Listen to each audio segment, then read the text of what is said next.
There's a big battle in mid-table coming up as Leicester City takes on a traveling Crystal Palace side from South London. But can the Foxes smash the Palace? I hope you'll figure out with me. It's Leicester City versus Crystal Palace. It's a watch-along. Won't you join us? Welcome to Leicester Fan TV. Are you ready for the show? Thanks to our sponsors, ADT Taxis, Everards, Pucka Pies, Pink Car Leasing, Leicester Riders, Hologram, The Fox's Arms, Peter's Pizzeria, Hope Against Cancer, and Newbie and Co-Estate Agents. We want your views, we want your comments, so join us live. 5, 4, 3, 2, 1.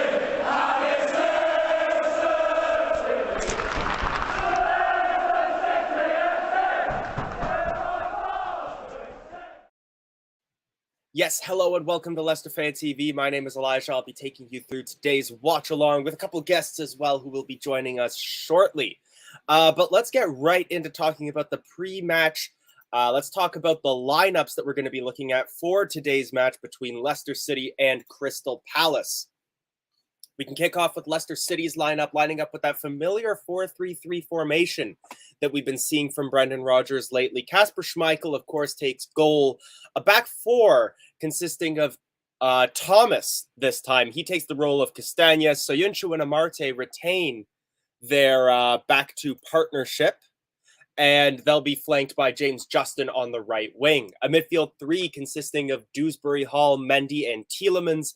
And up front is where we've seen the most changes, with Patson Daka replacing Iheanacho, who started on Thursday, as well as Ademola Lookman taking the place of Harvey Barnes. James Maddison retains his role on the right wing. Definitely Big Bazza mentioning finally a bit of Daka. It feels as though there's been that sort of rotation between Daka and Iheanacho. It's going to be interesting to see how Daka plays as that solo striker, but with the support of two wingers in the form of Lookman and Maddison. It's worked well in Europe from time to time. We saw how well he performed against Spartak Moscow. Will remain to be seen if he does that well in the Premier League with that in that case, though. Let's take a look at Crystal Palace's 11. A very difficult lineup for me to put together with that red and blue. Not the best colors to have in the same composition, but Vicente Guaita starts in goal with a 4-2-3-1 formation in front of him, a back four consisting of Tyreek Mitchell, Mark Gahey, Joachim Anderson, and Nathaniel Klein. And then in front of them, there's going to be Cheku Kouyaté, as well as former Fox Jeffrey Schlupp.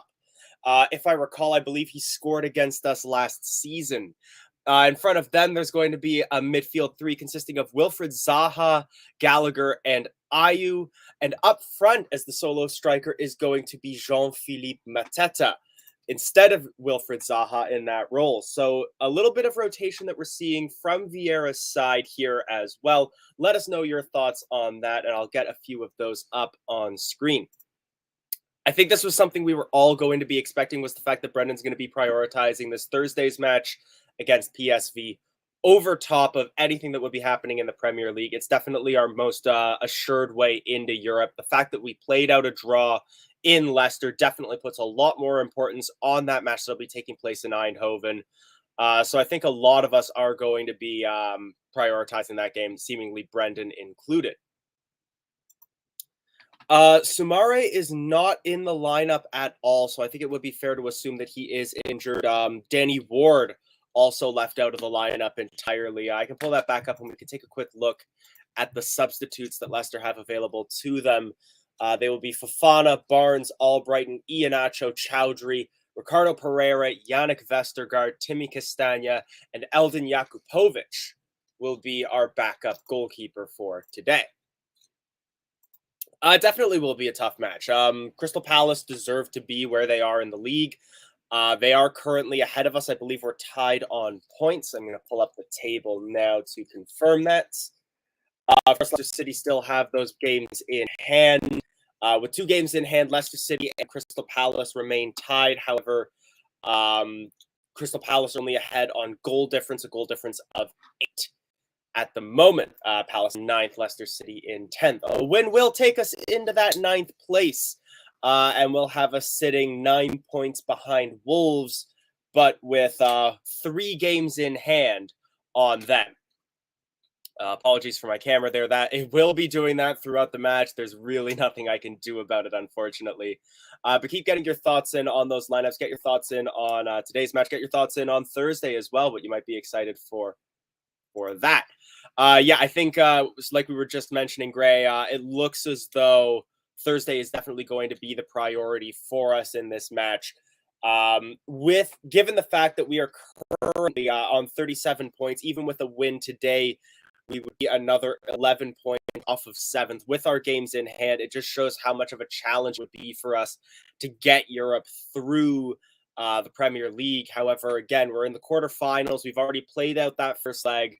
We're looking at needing to win 4 matches in order to guarantee our place in Europe versus however many matches and results going our way in other matches in the Premier League. So obviously, definitely a better chance for us in the Europa Conference League. However, of course, being that bracketed knockout tournament, it's so much more unpredictable.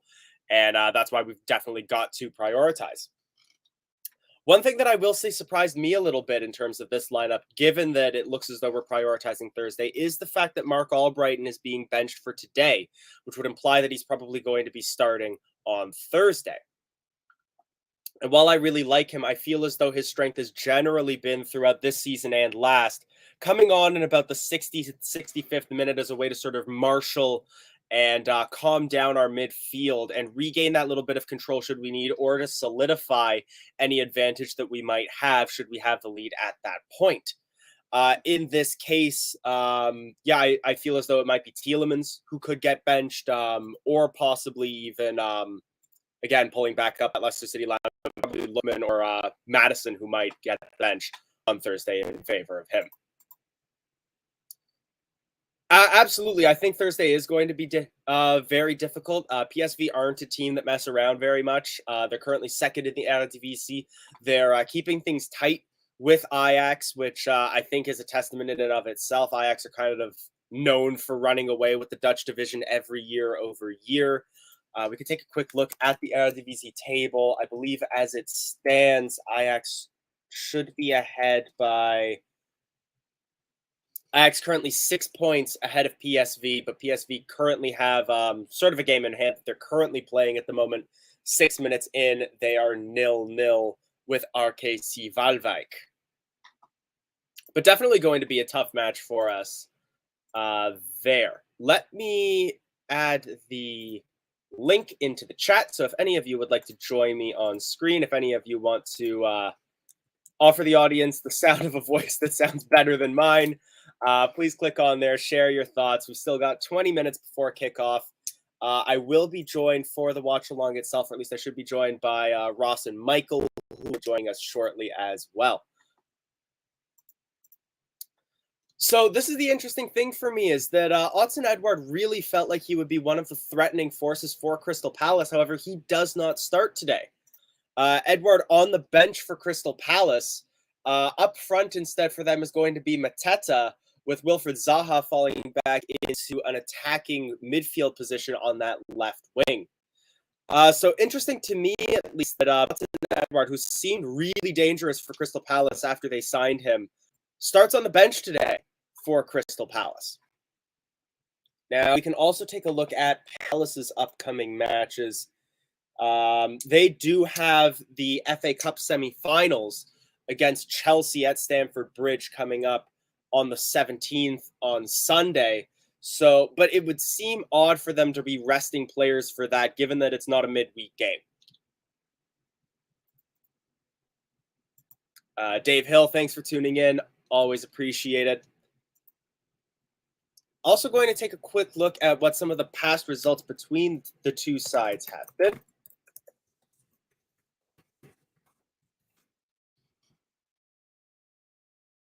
As it stands, we have... as it stands, Leicester City unbeaten in their last 5 Premier League games against Crystal Palace, 3 wins and 2 draws. However, before those 5 games, we had lost all 4 that we had played.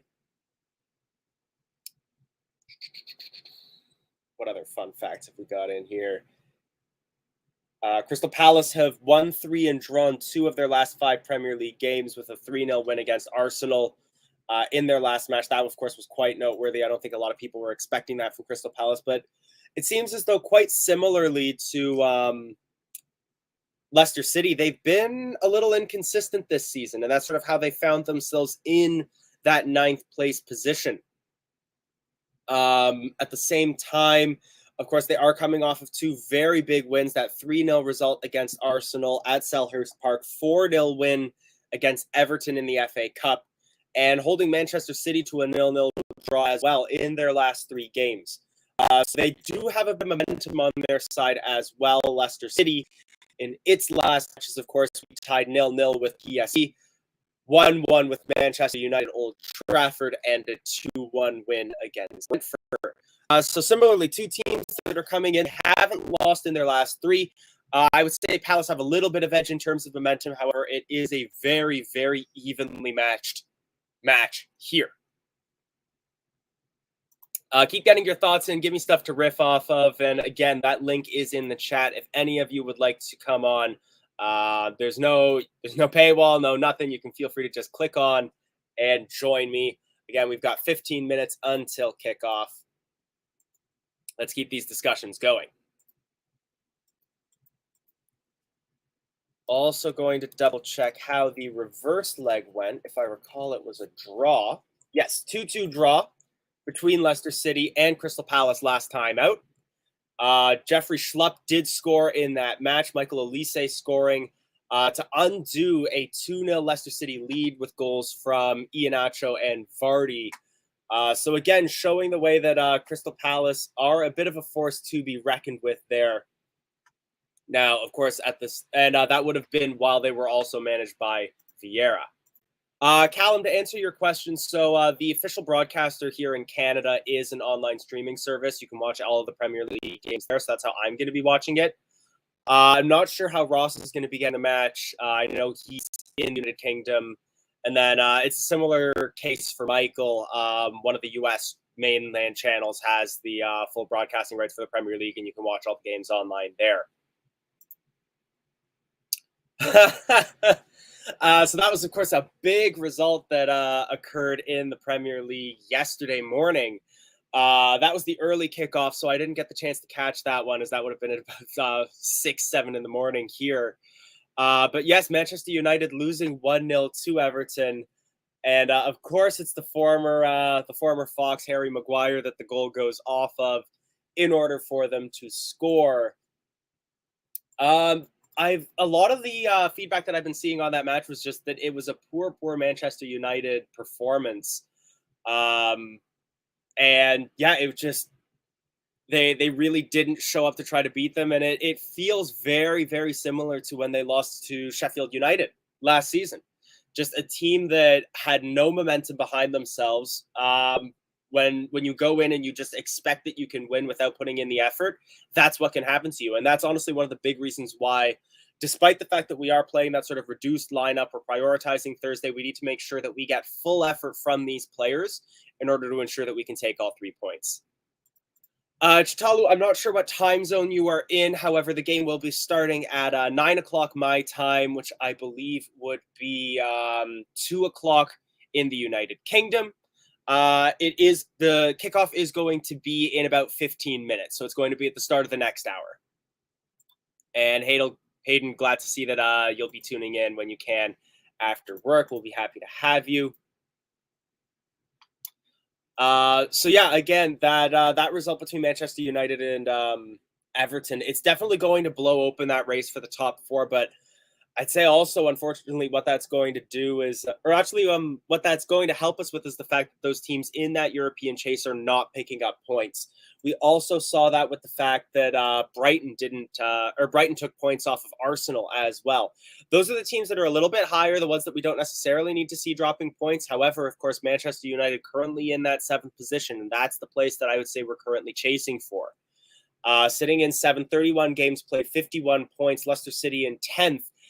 With 37 points off of 28. So there is a real gulf in between 8th and 9th in the Premier League right now. And that's going to be the main hurdle that we're going to have to jump over in order to get into those European places. And I can see that we've got Yorkshire's finest who is tuned in the form of Ross. He's just getting set up at the moment, but I will add him in as soon as he is ready.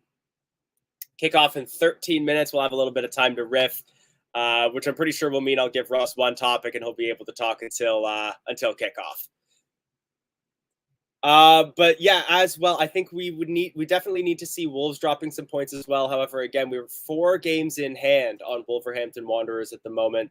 They are not playing this weekend as well. Their next match is going to be on April 24th against Wolves in 2 weeks. However, they do have a match against Manchester City yet to play, as well as Chelsea and Liverpool. So the remaining matches in hand do line up nicely for us here, as Leicester City don't have the toughest of runs to close out the season, whereas a lot of the teams that are ahead of us do still have to face some of those rich 6 sides.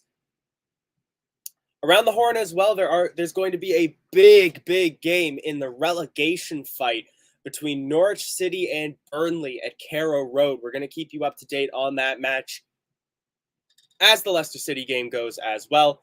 And then there's going to be the East versus West in London, as Brentford will be taking on West Ham at the Brentford Community Stadium. Liverpool play Manchester City as well in what could be considered a match to determine the title. Make sure that you're tuning into that if you get the chance as well. I'm sure that's going to be a very exciting match as well. But again, some of those results that occurred earlier in this match week, I think the Arsenal result and the Manchester United result, as well as Wolves losing to Newcastle United, are going to be very big for Leicester City in terms of our chasing of Europe. We found ourselves well off the drift recently enough. However, again, some of the remaining matches that we have yet to play, we still have yet to play Watford, Southampton, Norwich, and even Newcastle as well, are results that I think Leicester City could expect to pick up some points in. And that's where I think a few people are starting to develop a little bit of optimism around a late season push for Europe. Let me know in the comments if you think that that's going to be possible as well. Of course, we are also going to be facing some mid-table sides as well in the form of Aston Villa. That's actually going to be a match that I'm going to be hopefully at in the United Kingdom. And then, of course, we still have to play Everton twice, as well as still having to play Tottenham and Chelsea, both of those being away matches. So not the easiest run of games, but I would definitely say that there's a lot of opportunities where I think Leicester can expect to pick up some points and at least make things a little uncomfortable for those teams that are currently sitting in those more comfortable European spots. I think momentum is going to play a big part in this. So absolutely, I think one of the biggest things that we're going to need to see is a lot of effort out of the players who are getting the start today. I think one of the biggest changes that I'm very optimistic about is seeing Lookman take the place of Barnes. Because where Barnes does put a shift in, he makes those runs. We know that he generally falters when it comes to making that last pass necessary to then feed a player like your James Madisons, or especially your Patson Dakas or Iheanachos in the middle. And so I think having Lookman in that place, he's going to be somebody who's going to be a little bit more nimble, is going to try to dribble a few more players physically versus Barnes, who does so more with nimble footwork and speed. And again, if we can hit them early, if we can get a goal maybe within the opening 10 minutes, that'll not only be some good momentum for the rest of the match, but I think it definitely could then push us to get a good result against PSV and beyond as well.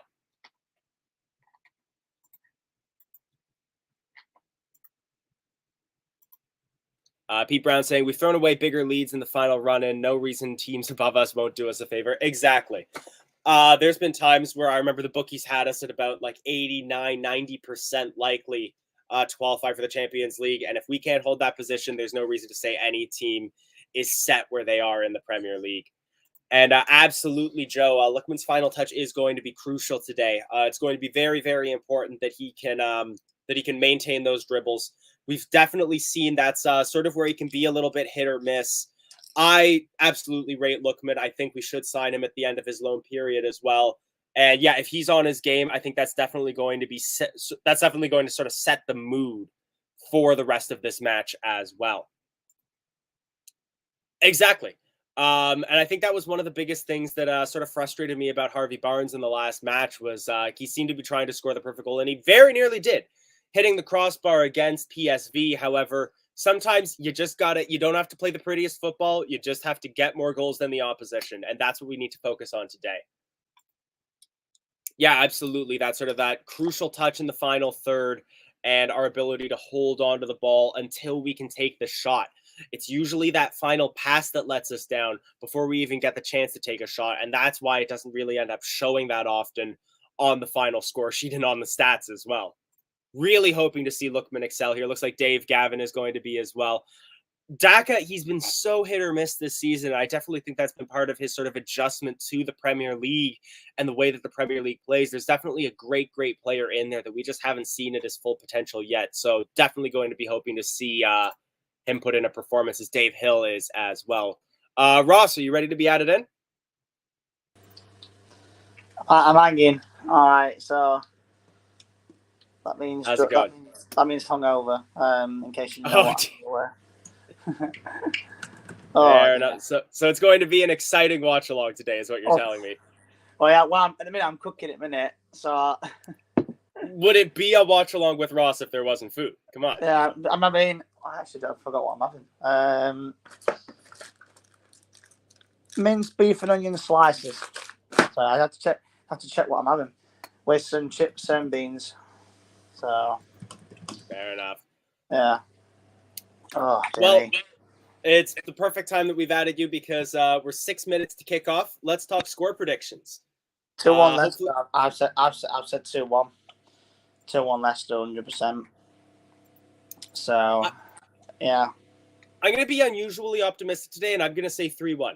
I think if we can strike them early, I think we're going to. I think it's going to be we're going to sort of stun them, and then we just need to keep hitting them hard and just not take our foot off the gas at any point. And if we can do that, yeah, I'm predicting a 3-1. That's true. I mean, they're a good side, Crystal Palace, and Wolves did play at the weekend. They played on Friday. I got Yorkshire Pud. Nice. Pete's got a 2-1, and the man of the hour has joined as well. Michael, just give us a thumbs up when you're ready, and we'll add you in. A Canadian, an American, and a Yorkshireman walk into a bar. And Leicester City's MVP, Philbert Fox, being shown on my broadcast at the moment. Oh, I got him to make an exclusive debut on Leicester Fan TV the other day. Exclusive. Nick is... You look rough. What were you drinking? Oh, thanks. Good afternoon to you too. No, I was drinking like Stella and that. I had some JD and Quick and that. So, Quick. Sounds like you had a great night last night, at least. I did it. I really enjoyed it. It was my friend's birthday. It's a birthday today. So happy birthday to my friend Jody. Have yourself some nice heavy food over the course of the watch along and drink lots. Have some water. They're going for some scram today. Food today. So yes, I'm exploring my kitchen because I'm just just doing my stuff. All right, doing my thing. Michael, I feel like I gotta add you in at this point because Ross, you don't have any Bovril? What? Bovril? Bovril? Yeah. A Bovril. I was like, what are you about? No. Not Bovril, no. You gotta get the good luck Bovril going. Come on. So once I've got my scram ready, I have to be dropped out and they can't see me eating live on Leicester Fan TV, especially when I'm looking rough. Terrible. Looks like fair enough, Ross. Last night, Ross. Not yet, though. I'll just do your thing and just fry my chips. They look all right then. I homemade chips too. I feel like we always call this out, Michael, when you join us, but it looks like you got a tea going. What time is it out there at the moment? Yes, it's 5:55 a.m. You not got a beer on you? 5 to 6. No, I drank a lot Friday night, and I'm still recovering. So. Oh yeah, I keep forgetting you're about 10 hours behind or so. 5 hours. I have to work at 9 a.m. So. Oh dear me! I'm sure I work today. The boys are working out now. They're looking good. Corn Gallop's going. Go with it because we're gonna get some good reactions. Like, I mean, I don't know if you saw my reaction from last week when we played Manchester United. Thought we scored with Madison, and then next minute, yeah. I know. I was guttering. Honestly, I went, "What happened?" And I went, Yeah, that was heart wrenching. It was, honestly. It cost me 180 quid, that. I tell you. Honestly, I tell you. No, don't clap. No, time before the boys. All right. that was really strange. That when I said, "Oh, did that?" You just like Time before the boys. wrong time. With Anthony out. Beebe also mentioning what time he's tuning in as well. I want to give a quick shout out to all the far-flung foxes. Feel free to let us know where you're tuning in from. What's the team anyway? I haven't had a chance to look at team yet. Well, that's perfect timing because we're just showing the lineup on our broadcaster. I can pull up our team here. I had it as a 4-3-3 according to my broadcaster. Over my television, the broadcast itself is saying a 4-2-3-1 with Patson Daka alone up front. So you got just Double J James, Justin, Marseille, Zelinger, Thomas, Dewsbury Hall, Mendy, Tielemans, Madison, Daka, Lutman. Yeah, he's saving plenty for Farner for Thursday, which is the right thing to do. Like I say, it's not. You don't have. Yes, he does need running his team. You know what? He's coming back from his injury, but you don't want to play it constantly. No, exactly. So I think it's a smart decision to not have him in team today. And I'm setting up for the PSG game against on Thursday, so I'm going to switch my game on now. But I'm going to drop out just until I let me scramming, and I'm going to come back in because I can't eat while I'm on watch along while people watching me eat my food, so no chance. No worries, Ross. And I've got a drink, I've got a drink, but this time it's in a glass and not in an actual brand can this time. Cheers, Ross. All right, in a bit. All right, then.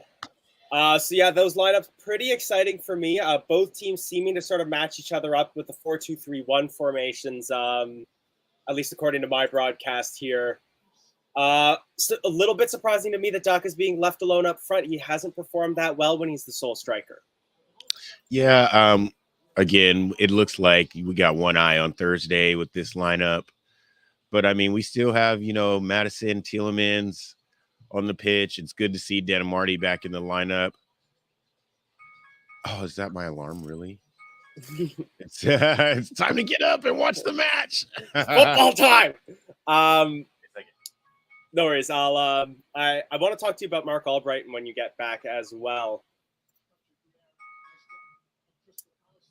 I don't think so, because there are still a lot of strong players who are in this lineup at the moment, Dan. The fact that we're still starting Dewsbury Hall, we're still starting Madison, we're still starting Tielemans. There's a lot of players that we could have rested if we really just didn't care about this match at all.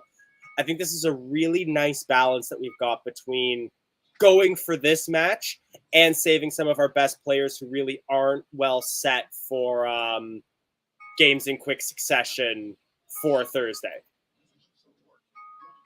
Michael, I'm going to drop you off for a second until you're ready again. Players taking the knee just before kickoff as well. Hayden putting in a last-minute 3-1 Leicester. That's my score prediction as well. As we have now kicked off. If you're watching at home as well, Crystal Palace have kicked off, attacking to the left side of your screen. Leicester City quickly regain possession and give the ball to Kasper Schmeichel, who in true Kasper Schmeichel fashion immediately gives the ball away.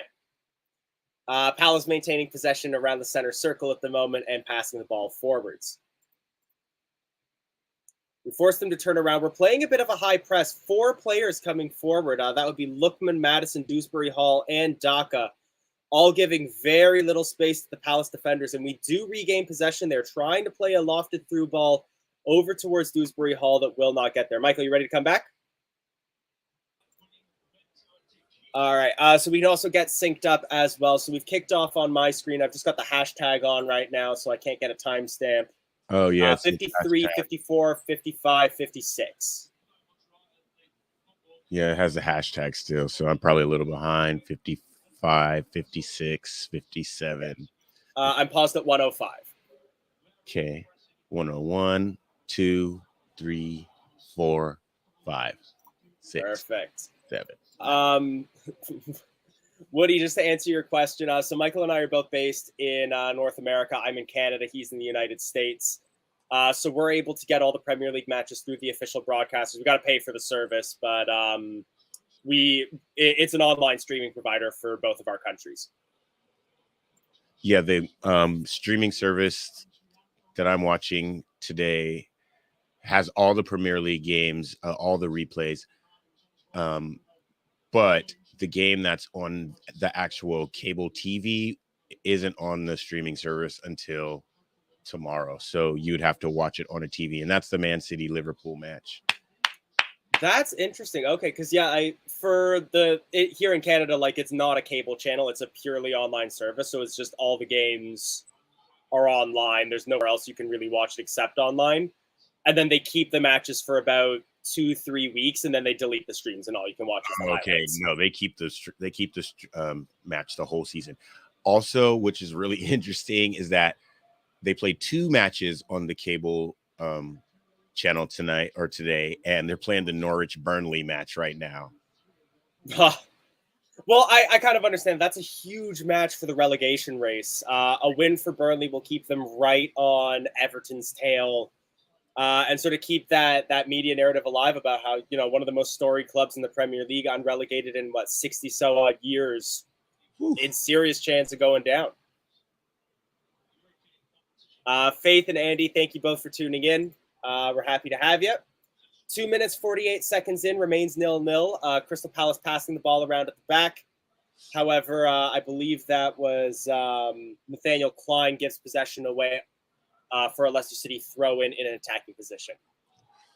Leicester's been really pressing hard and not letting Crystal Palace out of their half, not even letting them out of their third, really. Now we're moving. Funny enough, it sounds like the Foxes Faithful are singing our Conference League song about how we're on our way to Albania. Everyone's all of a sudden excited about that. Ademola Lookman breaking forward right now, marked by 4 different Crystal Palace players, gets knocked down, no free kick, and Palace regain possession. They're going to be working the referee today, especially after the last couple matches we've had. Oh, yeah. All up in the breast face already. We really need to get this guy going today. We really need to get him going today. Absolutely.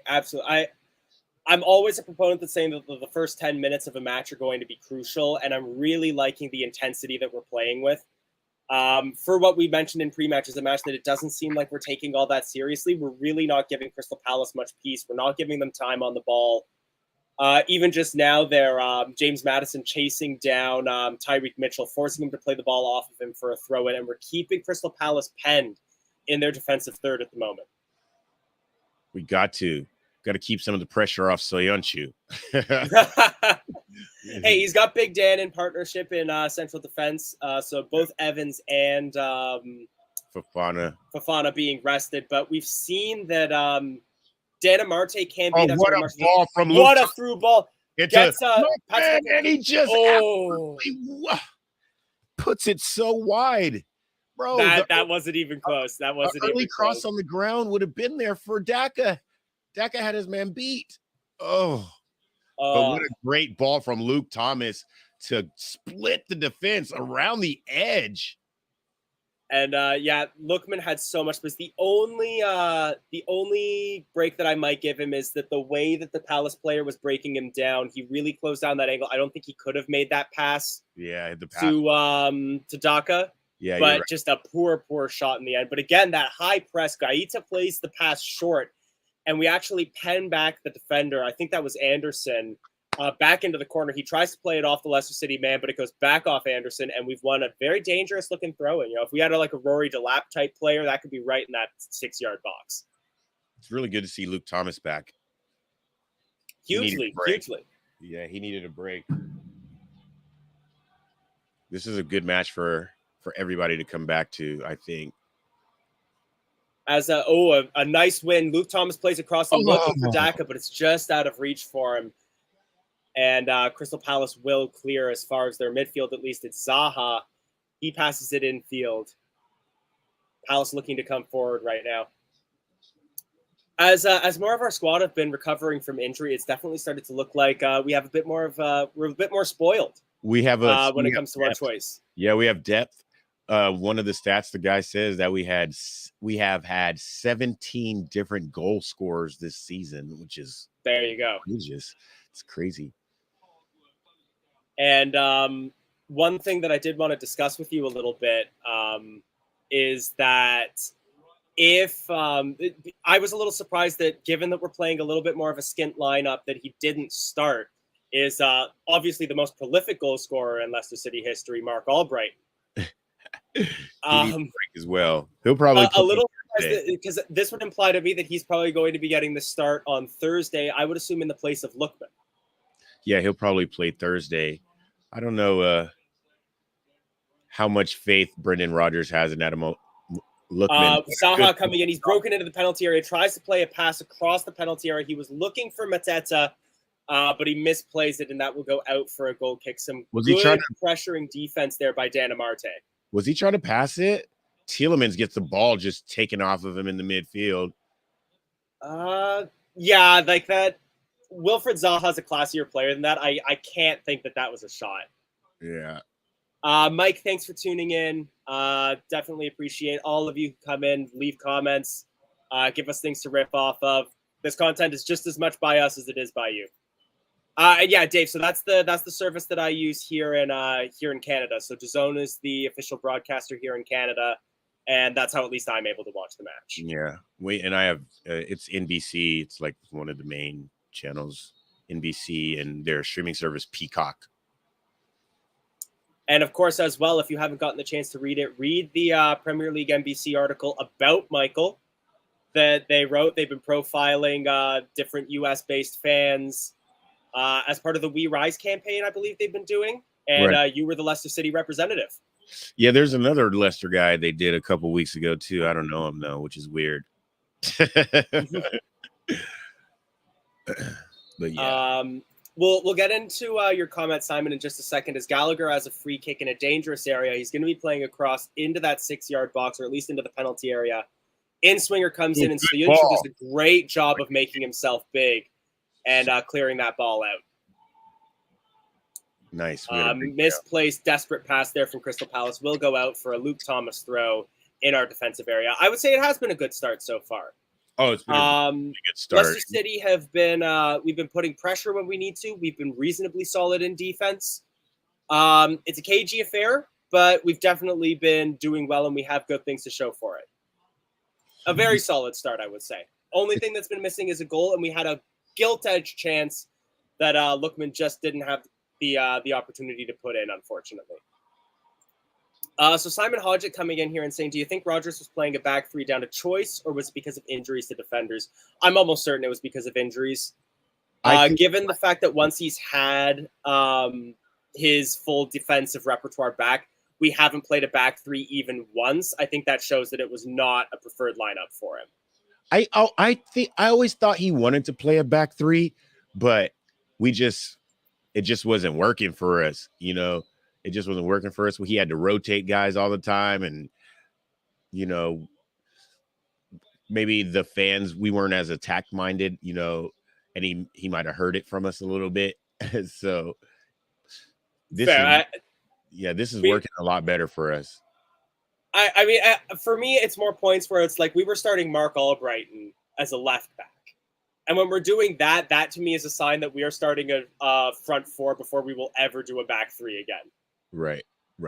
We're not doing a back three anymore. We're just so much more forward minded.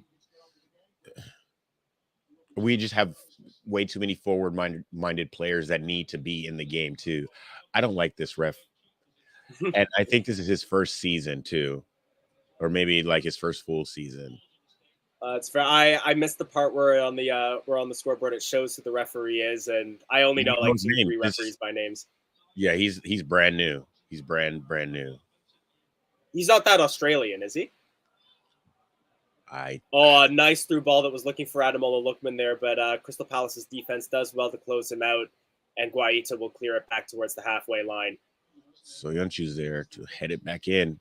Tielemans with possession in the center circle. Overcooks the pass a little bit, but a good recovery there from Dewsbury Hall.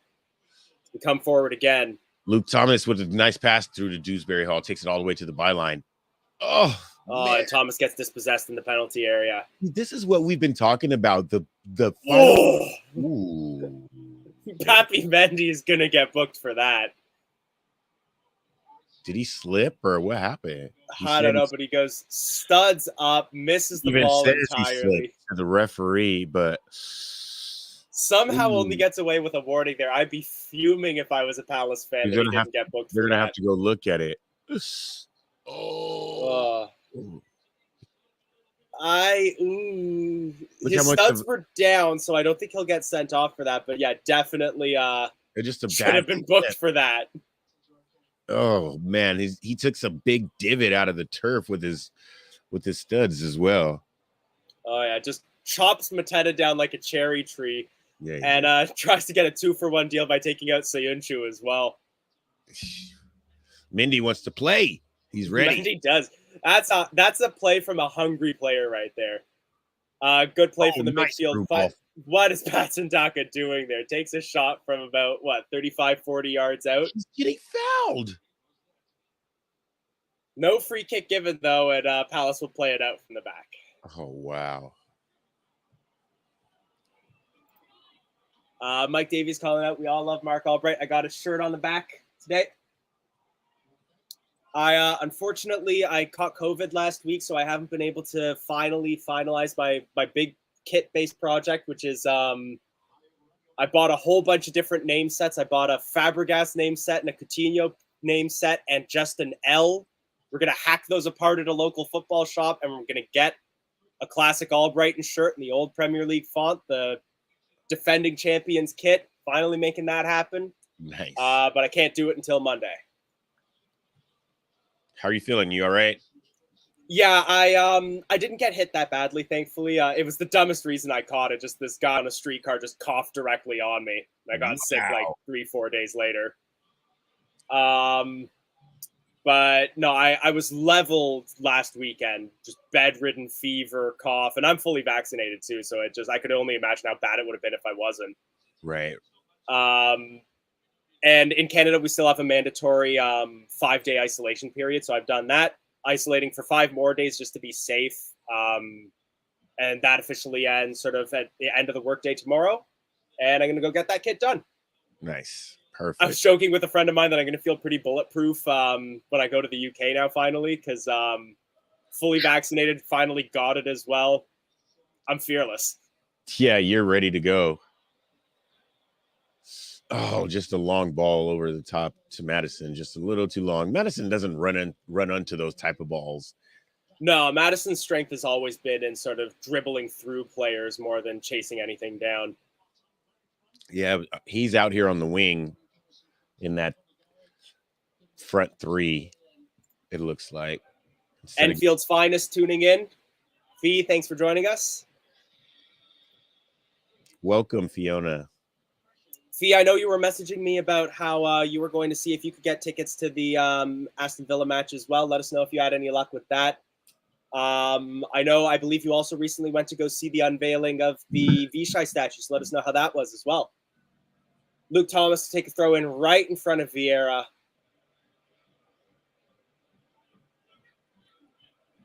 Throws it in towards Lookman. And Palace will regain possession. They play it off of the Leicester City man, and it's out for a Palace throw. Does it look like there's any empty seats? There's a couple empty seats. Yeah, I was going to say, I don't know if you saw, it's been going around social media. Stats came out recently about attendance in the Premier League. And Leicester City, number 1 for percentage of stadium sold and seated every week in, week out. I think it was like 99.1% of the stadium sold every match day. Oh, wow. Okay.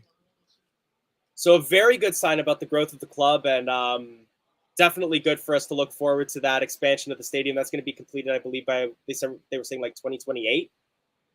I think the stadium expansion is to be completed. 2028. That sounds like a ways away. So I might be thinking in Canadian construction standards. Things always take forever here.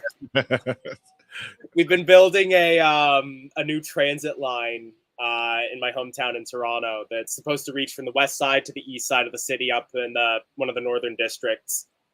And construction on that, I feel like they started the urban planning for it in 2006, and it's still not open yet. It's going to be obsolete. You guys going to need something new by the time it's finished. Oh, yeah. Oh, yeah. Great. Thank you for the well wishes. But yeah, I'm almost entirely back. Just a little bit of a throat tickle. You can see I've been drinking a lot of water lately, but no, I'm on the up and up. I'll be all right.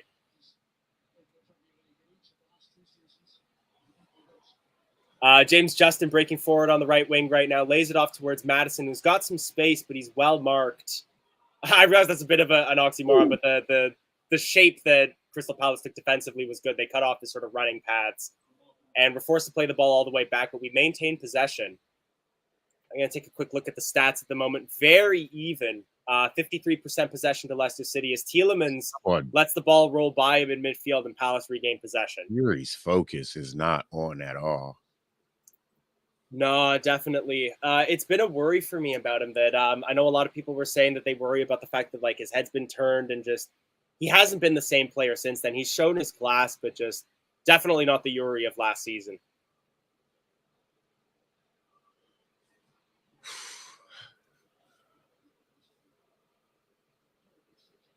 I don't know who he thinks is going to pay big money for him if he's playing like this.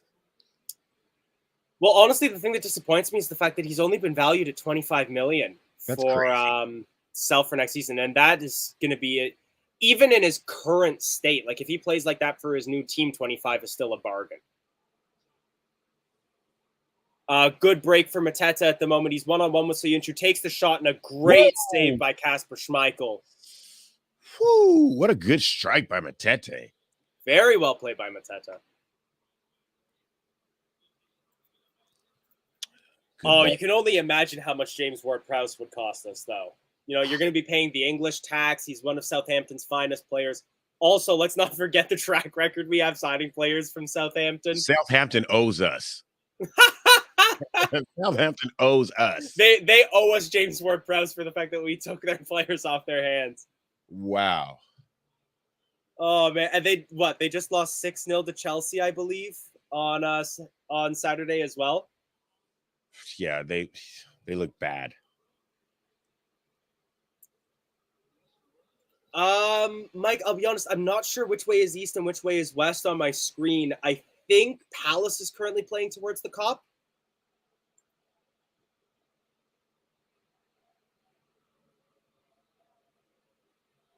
Corner to Crystal Palace at the moment. Gallagher to take.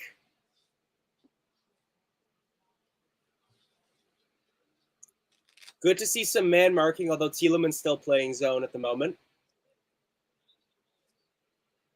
Yeah, we're attacking the end that has the visitors in the corner. Header there from Anderson, but it goes wide of the goal. So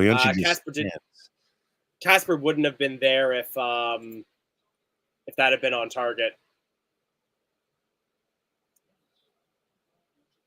Yeah, he plays that ball. It's a laser-guided header, but yeah, it just goes well wide of the goal at the end. Norwich City apparently a goal up. That's one thing I forgot to do is I can get notifications on here for the other two matches. So I'll do a quick check as it's Kasper Schmeichel on the ball there. I'll take a quick look at the other matches in the Premier League at the moment. And yes, Norwich City 1-0 up. Pierre-Lise Malou scoring in the 9th minute. So that's going to be big in terms of adding danger on towards Burnley. Mendy showing some skill in the midfield on the ball. That's something Wilf does not do. And a lovely pass as well from Mendy there. To finish off the move. Very nice. We played that ball. We played the ball all the way from the back. Mendy played a nice through ball to Tielemans, who played it. It was just really good football through the midfield. Gray, that could be a fair point about could Tielemans be burnt out just from the sheer amount of games he's been playing. I don't really have the opportunity to watch things like the friendly matches. We just don't get them broadcast here in Canada. So if any of you had the chance to see Belgium play, let me know how he was playing for Belgium, if he seemed to be a little worn out as well. Great cross into the penalty area, and Patson Daka misses the volley. We maintain possession. Ball now with Lookman. He's covered by 3 players, plays a crossover, trying to find Madison, and it's just headed away by Crystal Palace. Oh. Gilt edge chance there for Leicester City. Ooh. And Wilfred Zaha apparently got hit with the power of 4,000 suns as he rolls across the pitch into the advertising boards. James Justin came and just cleared him out. The ball was cleared out, and Zaha had held the ball up, but Soyuncu and James Justin forced him to the sideline. There's been a big way from the crowd, so I'm assuming Zaha's back on his feet as Madison gets tripped from behind, and it will be a free kick. Ooh. Oh, no, that was Matete who was out of bounds rolling around. These guys in their braids. And everybody's in the ear of the referee right now because this guy, I don't know. Ooh, nice challenge by James Justin, though. It looks like they just kind of knocked knees a little bit.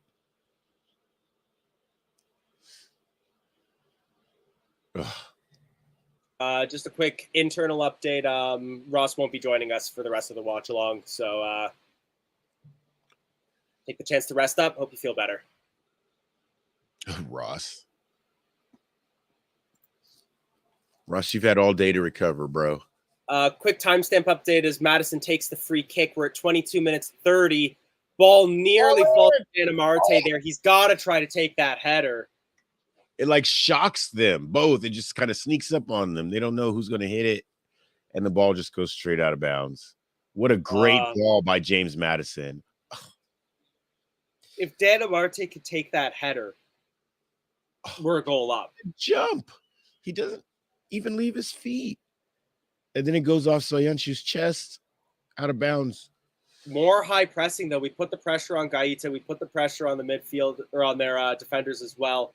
And we regain possession from a poor clearance. And now we're just passing it around the back. Jamie, thanks for tuning in. Good to see you. Madison trying to play a cheeky through ball towards Daka, but will not find him. And Tielemans dispossessed in midfield, and now Crystal Palace looked to counter. On top of being dispossessed, he just throws himself at the feet of the player. RU takes the ball all the way to the byline, but it's intercepted. We've been very solid in defense. For this being sort of our second defensive line, we've been doing quite well.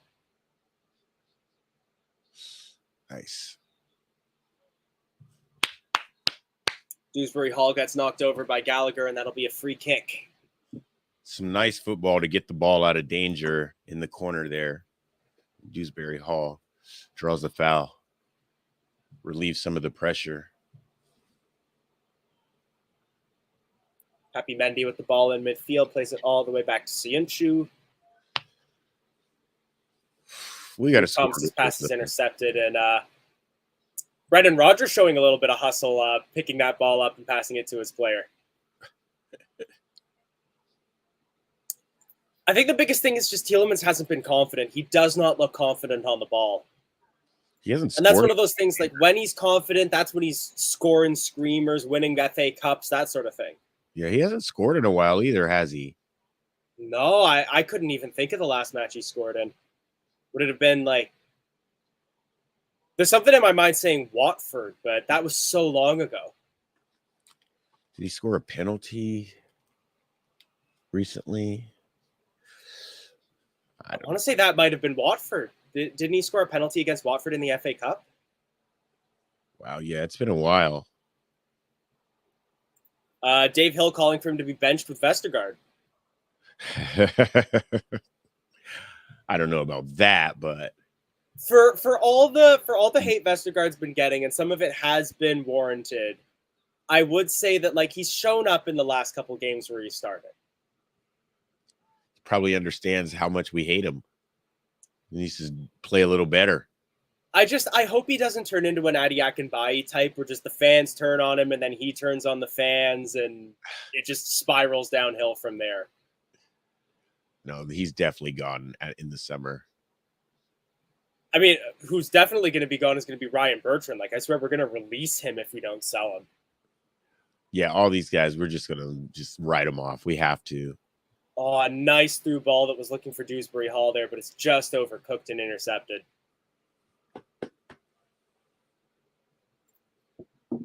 I think this is a good way of summing up the match so far. Palace are a very good team jostling with us for league position. They're also jostling with us for this match. Been reasonably physical, and everywhere where we've had like a place to shine, Palace have been there to match us. Very evenly matched game. Vieira has done great things with this club. And I'll be honest, I've been a little disappointed to see sort of, I would say, the beginning of the end of Roy Hodgson as well. Wheels have kind of been falling off the bus for him at Watford. I love the guy. Like, he's one of like the nicest managers you'll find in the Premier League. Watford, they just never, I don't know. The top management, for them to just keep coming back and forth, up and down, it's just... They never give a manager long enough to settle in, so a manager always gets sacked during that sort of uncertainty period, first 6 months of when they sign. Are they kind of really like my gutsy call would be if they hadn't sacked Xisco Munoz, I feel like they wouldn't be in the relegation zone right now. Yeah, they got rid of him way too fast. And then brought in Claudio, and just like, I don't know. It wasn't fair for Claudio, you know? And it's not fair for Roy right now either, really. Yeah. Similarly as well, I feel for Steve Bruce. He's one of those managers who's just like taken so many lumps, and now he's at West Brom and they're not doing well. Just that clinical edge in the final third, we just always lack it, it seems like. It was a high through ball that was looking for one of our men, but it gets intercepted by Crystal Palace, and it's out for a Leicester City throw-in, but Luke Thomas's boot's untied, so we're going to have a quick stoppage in play while he fixes that. Someone's on the ground for Palace as well. Looks like Tyreek Mitchell. Possibly a spot of cramp. I don't know. He's peeling down his shin pad. Yeah, pretty much, Gray. A Watford poorly run team all around. Looks like a nice day in Leicester. What's the weather like there, guys? Yeah, let us know. We had a nice run of like nice weather here in Toronto, and then it got cold again. Yeah, same here. We had like 75 degrees a couple days ago, and now there's like snow falling. It's weird. I think 75 would be like 20, low 20s Celsius. Yeah, like low 20s. Now it's freezing. It's snow falling. It's just so weird. We're having a second winter. We've had ice for the last 2 straight days. Yeah, Friday and Saturday, ice. It's so sad, depressing. 12 degrees in Loughborough, apparently. Might explain why Vieira's got the code out.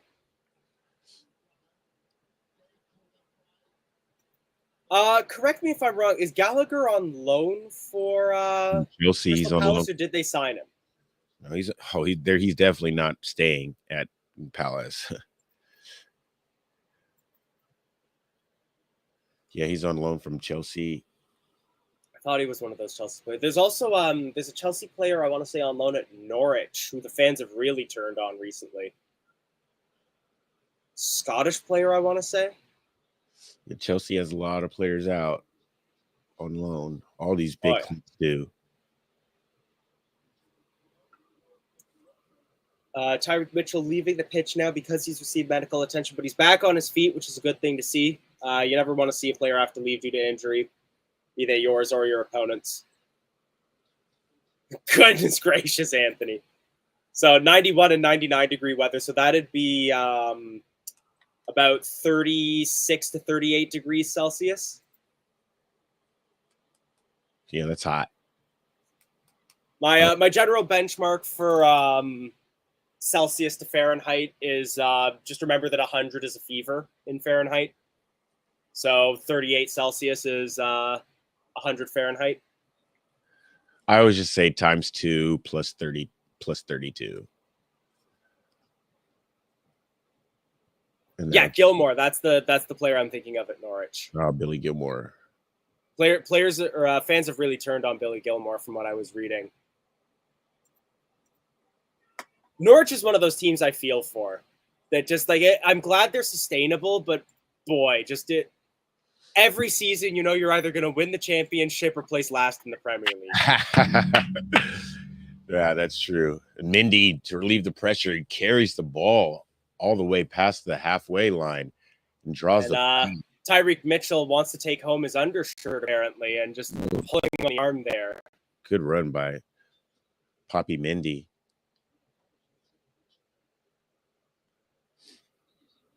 Showing us a bit of a pedestrian game, I'd say, at the moment. Just things have really slowed down. Yeah, a lot of pushing and shoving, a lot of fouls. It's getting a little chippy. Probably hasn't been a shot in maybe like 10, 15 minutes. Yeah, no one's near the goal. Lofted ball that's looking for James Justin, but it's well overcooked, and that's out for a Palace throw-in. Oh, so aren't you looking for those cross-field switch balls? I hope we don't. Thank you, C. Greg, for 82 Fahrenheit is 28 Celsius, apparently. Nice. It's one of those things. Canada's always kind of caught in the middle. We measure things like Britons, we spell things like Britons, but we sound like Americans.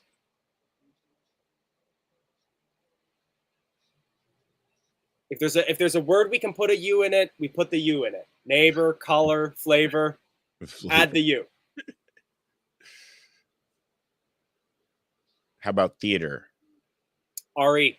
RE. RE. The thing that we do the American way is aluminum. Yeah, definitely aluminum. I don't understand the other aluminium. I don't get it.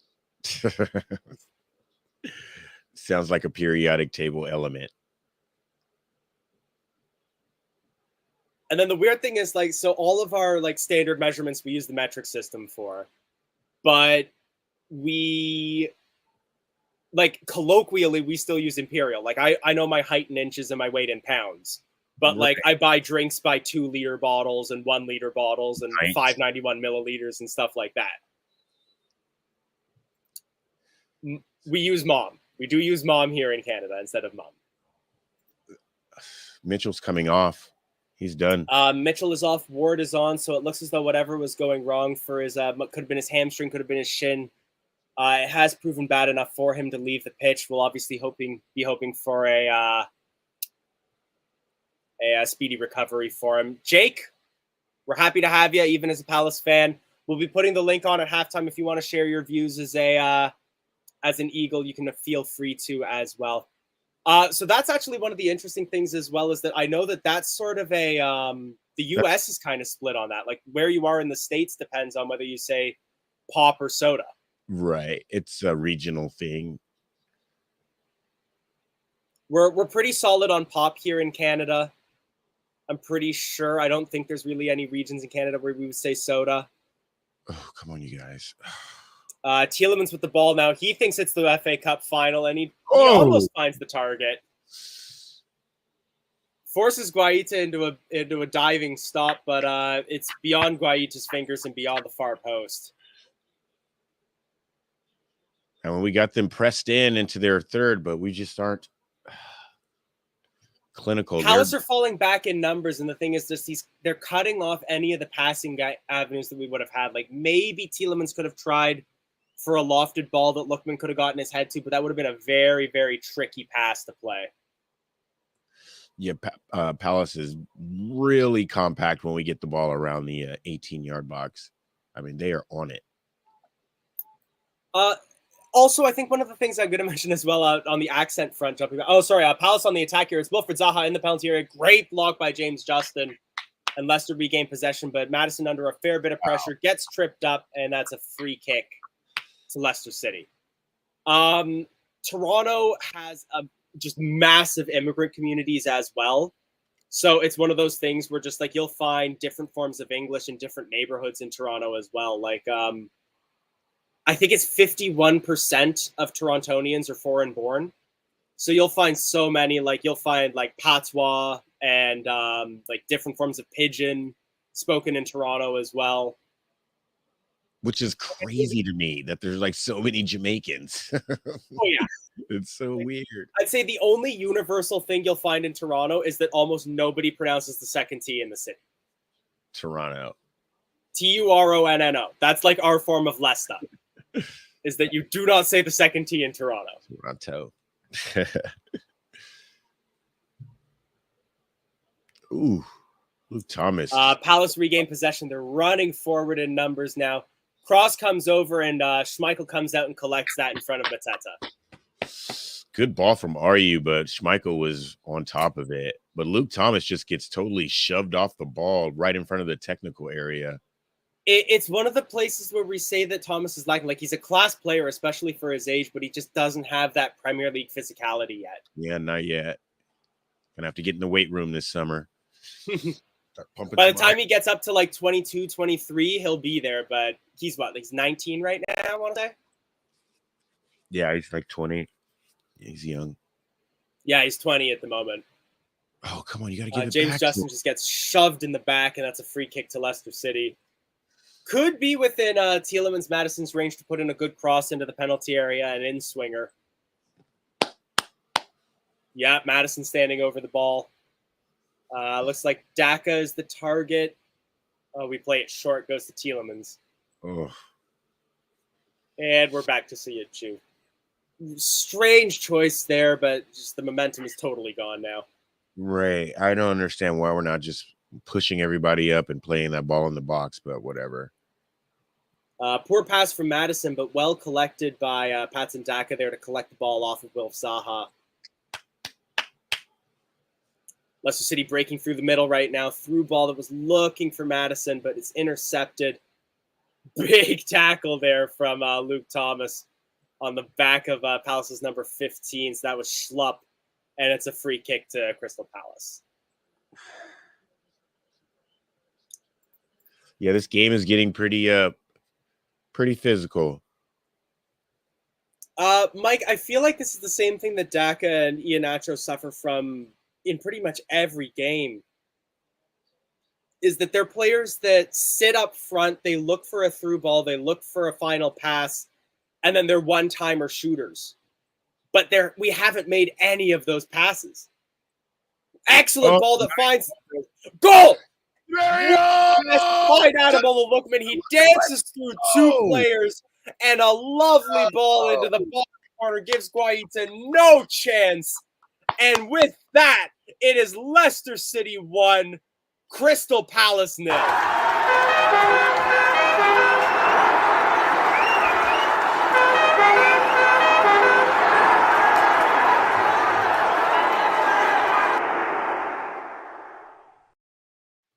Shrewsbury Hall wins the ball, turns and puts a through ball. Oh my goodness, that just slices through the defenders. What a great run by Lookman, though. Oh my goodness. Class play across the board by Leicester there. And just two Palace defenders just get sent back to Southwark there. Oh, what a play. Oh, what a run by Lookman, and great finish too. The confidence needed to play that ball back across the face of goal, where you would expect Anderson to be able to block that. Completely wrong foots Guaita. He does his best to dive, but he's just not going to get there. And just a lovely clip there. If any of you were able to watch this on TV as well, there's just this Foxes fan who looks remarkably like Eugene Levy, just shushing the Palace supporters in the neighboring stand. Woo! Let's do it again, boys. Let's do it again. Lovely, lovely play there across it. Yeah, the pass from KDH to Lookman was lovely there. And that is where Lookman shines, is when you can play him on those through balls and you need him to dribble through one or two men. He's got that fleet footwork. That's the kind of thing that he learned in Europe, on the continent, playing in the Bundesliga, how to dribble past a defender. And he does that so well. He makes it look easy.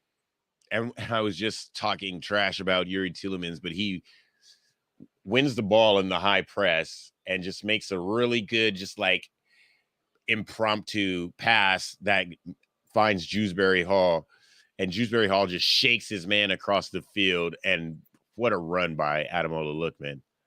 I mean, just the football that we're playing, the confidence that we're playing with right now. They always say form is temporary and class is permanent. And we know that Yuri Tielemans has that class. It's just he's been off form for a while now. I can say like maybe 2 months he's been off form. Yeah, but the team as a whole is in form, and that's just the thing that kind of happens when everyone's all confident. The crowd is up now. Let's go. And as Leicester City attack again, I want to take a quick moment to thank Fee for the 99p super sticker. As another through ball nearly finds Patson Daka, but a diving challenge there by the Palace defender gets the ball back to Guaita, who will clear it only as far as Sayuncu, but the bobbling ball is won by Crystal Palace. Mike Davies saying Palace will get tired in the second half after a win versus Arsenal, but yeah, that was possible. It's possible. Yeah, that match versus Arsenal was very, very high. It was very intense, high intensive match. And you can see, like, we've been playing very physically so far this match as well. So it is possible that tired legs will play a role here as well. I just hope that won't then influence us towards Thursday as well. We don't want our players to get tired either. No, we're in rotation mode right now. So I think we'll see, the guys that we saw last Thursday. Versus Eindhoven. Hayden, to answer your question, it was a class goal. The build-up play, 10 out of 10, and the shot, I'd say like maybe an 8, 9 out of 10. He could find top bins or right in the corner, but he chooses to play it very smartly and goes back across goal, whereas I think normally you'd expect him to go far post. But he goes in across the face of Anderson, wrong foots Guaita, who I wouldn't say full stretch, but like full effort dive, just can't get his hands there in time because he wasn't expecting it. Yeah, the ball was past him. It was just a great strike by Lookman along the ground with pace. Excellent play there by Patson Daka to collect a ball that was undercooked to him. James Justin now with the ball on the wing. Madison looking for a space to play in across. He puts it back towards Tielemans. And we just look to regroup a little bit. It's Madison again. Daka waiting for that cross to come in. Ooh, there's a knockdown in the penalty area. No call for a penalty, though. Oh, Lookman, the cross into the box, and Lookman just gets bundled over. That's a fit-looking referee, I'll also say. That's a strong-looking ref. Yeah, he's fit, but he needs to work on his focus on the match as well. Get Luke Thomas to the gym and the referee to the books. Yeah. Or just more video, just watch more film. Dave Hill, KDH is a top player, and I think one of the big things is like we see how much heart he plays with. Yeah, they're just replaying the goal there, and just the way that he shrugs off his man and plays the ball towards Lookman is just absolutely class. 1884 Leicester, just to answer your question, we're both based in North America, so we're watching it through official means, which is through online streaming services that have the broadcast rights. Mistake by the back line, gives the ball to Patson Daka. He sets it off looking for Madison. He finds Dewsbury Hall instead, who takes the shot. What a goal by Kieran Dewsbury Hall! Dewsbury stamped goal. Goodness! Unbelievable that goal. What? Oh, absolutely stunning. And really, there's nothing more for me to say about that goal than that it's now Leicester City 2, Crystal Palace 0.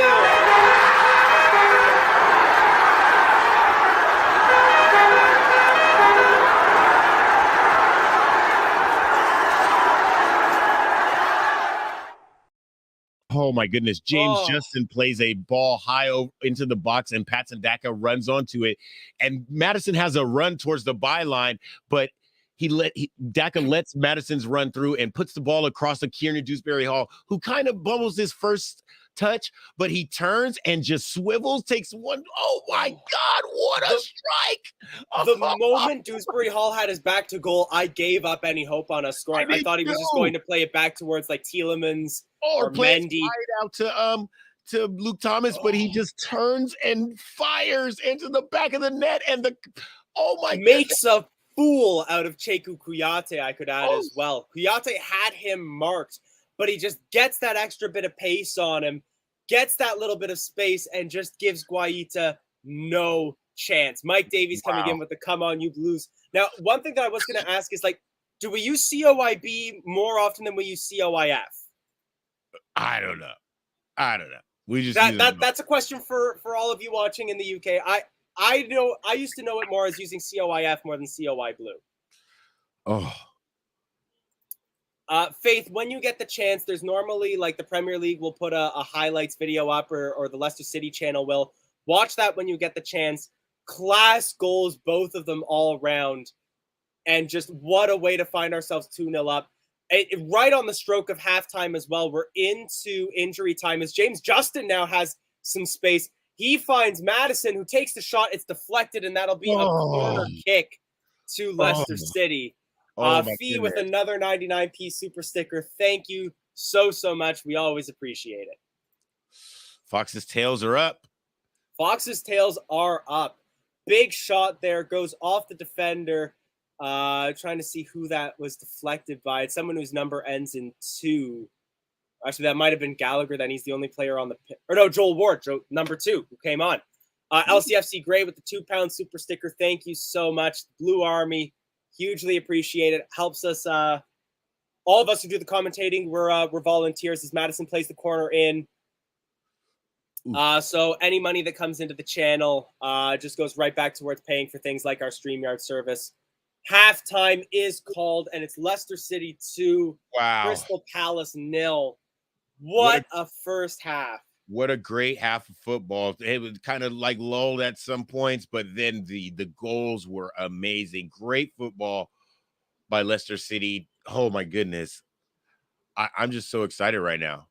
I'm just Same. so excited. I'm honestly a little lightheaded from yelling about Dewsbury Hall's goal. That was stunning. Absolutely stunning. Oh, wow. Whew. We didn't take our foot off the gas after that Lookman goal. Like just showing the timestamps on the goals there. Lookman in the 39th, Dewsbury Hall in the 45th. So we kept that pressure going, and boy, did that pay off for us. Oh my goodness. I can't imagine what the locker room is like right now for halftime. They have to come back out with more pressure and more just drive and intensity, because we need to pile it on Palace. We got they're the team right above us in the table, right? Correct. So as it stands in the table with all the other results as they are as well, Leicester will hop into 9th place, 9 points behind Wolves, but with 3 games in hand. Right. And Palace, what's the goal difference though with Palace? Palace are even 2-0 down. They're still 4 goals ahead of us on goal difference, but we'll go 3 points clear of them. Oh my goodness. As well, 2 games in hand on Palace as well. Right. Oof. Yeah, 3 games in hand on Wolves, 2 games in hand on Manchester United. We're in that 7th position that we want to kind of claw our way up to. As it stands as well, with Burnley losing, they will be 4 points outside of safety. Norwich will be 7 points outside of safety with a win. Brentford and West Ham currently goalless at the moment. Brentford sitting in 14th with that result. West Ham will remain in 6th. If they can pull out a win, they will hop Arsenal into the Europa League spot on 54 points with goal difference. Yeah, big win for Palace against Arsenal the other day. I'm going to have to grab myself a little bit extra water just because, again, for my throat. So I'm going to leave you on solo for like 30 seconds to a minute. I'll be right back. Right on. Let me find the comments, sir. I don't know. Somebody press the comments for me because I can't see them. So who's everybody's man of the match so far? Mine is, it's hard. It's tough. But that goal from KDH was just absolutely spectacular. It got us up off our seats. I just woke up everybody in the house. I'm sure of it. They're probably very upset with me, but they know it's football time. They know what time it is. Oh, let's see. They're showing the goal again. And what a knee slide. What a knee slide by KDH. A good 10 yards towards the flag stick. Great knee slide. Hope everybody's enjoying the watch along. Hope everyone is enjoying the match. I know that I am. How can you not?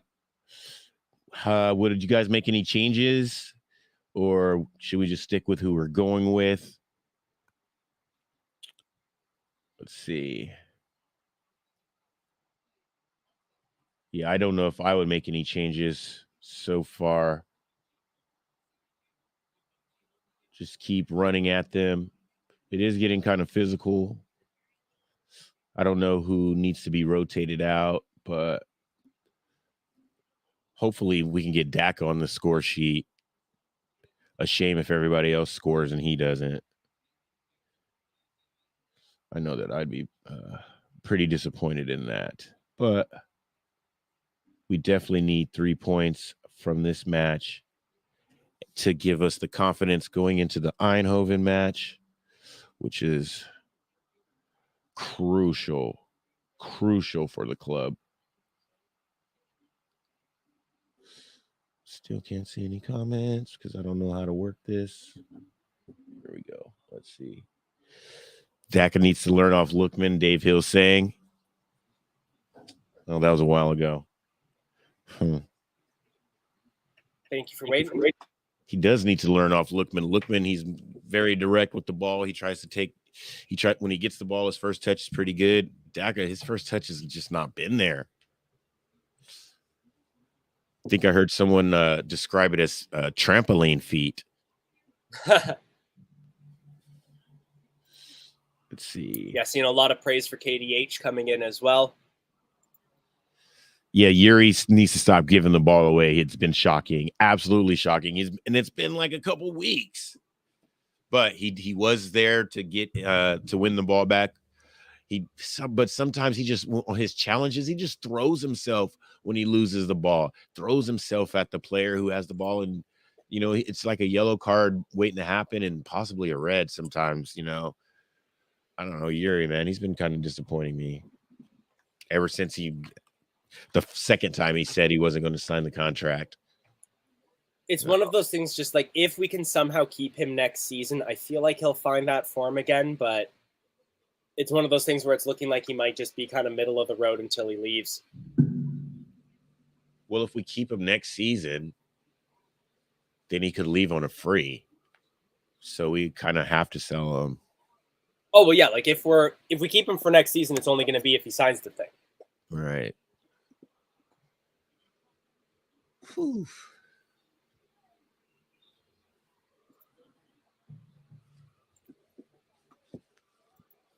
Who's been your outstanding player so far? I'd have to give it to Lookman and KDH. They both played so well. The confidence that they're playing with is something that you really need in the Premier League. And just they've played with absolute class. You can tell they're playing for the club, for the badge. Yeah, and it's just been so impressive from them. Yeah, after Lookman scored, the way he ran over to the sideline, he was like, "I'm the man." What? You know what I'm saying? It was kind of cool. I liked it. You can tell that he's for a lone player to clearly show how much they're enjoying their football like that is something that is so valuable to a football club. And before he came to the club, I think him and Madison, they're friends,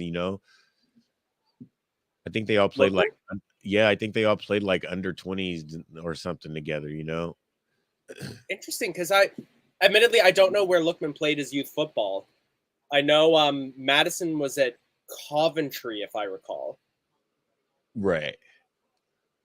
I think. Great. Let me get you that link. Yeah, if any of you would like to join us at halftime, you can click on that link. Share your thoughts. Yeah, let me heat up my coffee. Yep, I'll let you go, and then as soon as you're back, I'll let you back in. Nick, you got the Bovril going. There you go. Yeah, today it's just water for me, and I did just grab myself a Fanta as well. Other drinks are available. Ray, you ready to come on?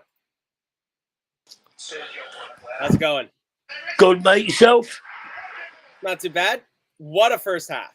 Oh, amazing, wasn't it? Absolutely. So who's been your standout so far? I know there's been a lot of praise coming in for KDH, a lot of praise coming in for Lookman. Who's been your standout? Oh, KDH all day long. He is running it. Are there any changes you would make at halftime? No, I'd keep it the same, and I'd be telling them at half time, go out, don't concede an early goal, and go and get another and put the game to bed. Absolutely. It's one of those things, like, I don't think that we've got the game on lock just yet. Anything is possible in football, but done very well. I'd love to get your thought on this as well. Madison, he's been doing well these last few matches. He's been doing well today. Let's not forget how poor he was earlier in the season. So it's been a great sort of turnaround from him. Yeah, he's definitely found his mojo again. Has he found his mojo because he's trying to put himself in the shop window? Who knows? Let's hope not. Let's hope he's got another season with us. I don't think we'll let both Yuri and Madison go in the summer. I do think one of them will go. And on today's performance, I think it's got to be Yuri that goes. The rumors have been much stronger for Yuri, I would say. I certainly hope it's not going to be Madison. I just bought a shirt with his name on the back, so I'd love to keep him for an extra season. But also, this is one of the biggest things that I'd mention. I assume you're talking about Madison here, CF31. Madison looks like he's enjoying his football here, which is such a big thing for keeping a player. Yeah, definitely. He's enjoying it again. He's playing with, I think, what is it you or Michael say? He's got his swag back. That would be Michael. And actually, Michael, if you're ready, I'll add you back in as well. Another player who's had some swag today as well that I'd like to get your thought on, Gray, is Mendy. Doing pretty well, sort of marshalling that central midfield role.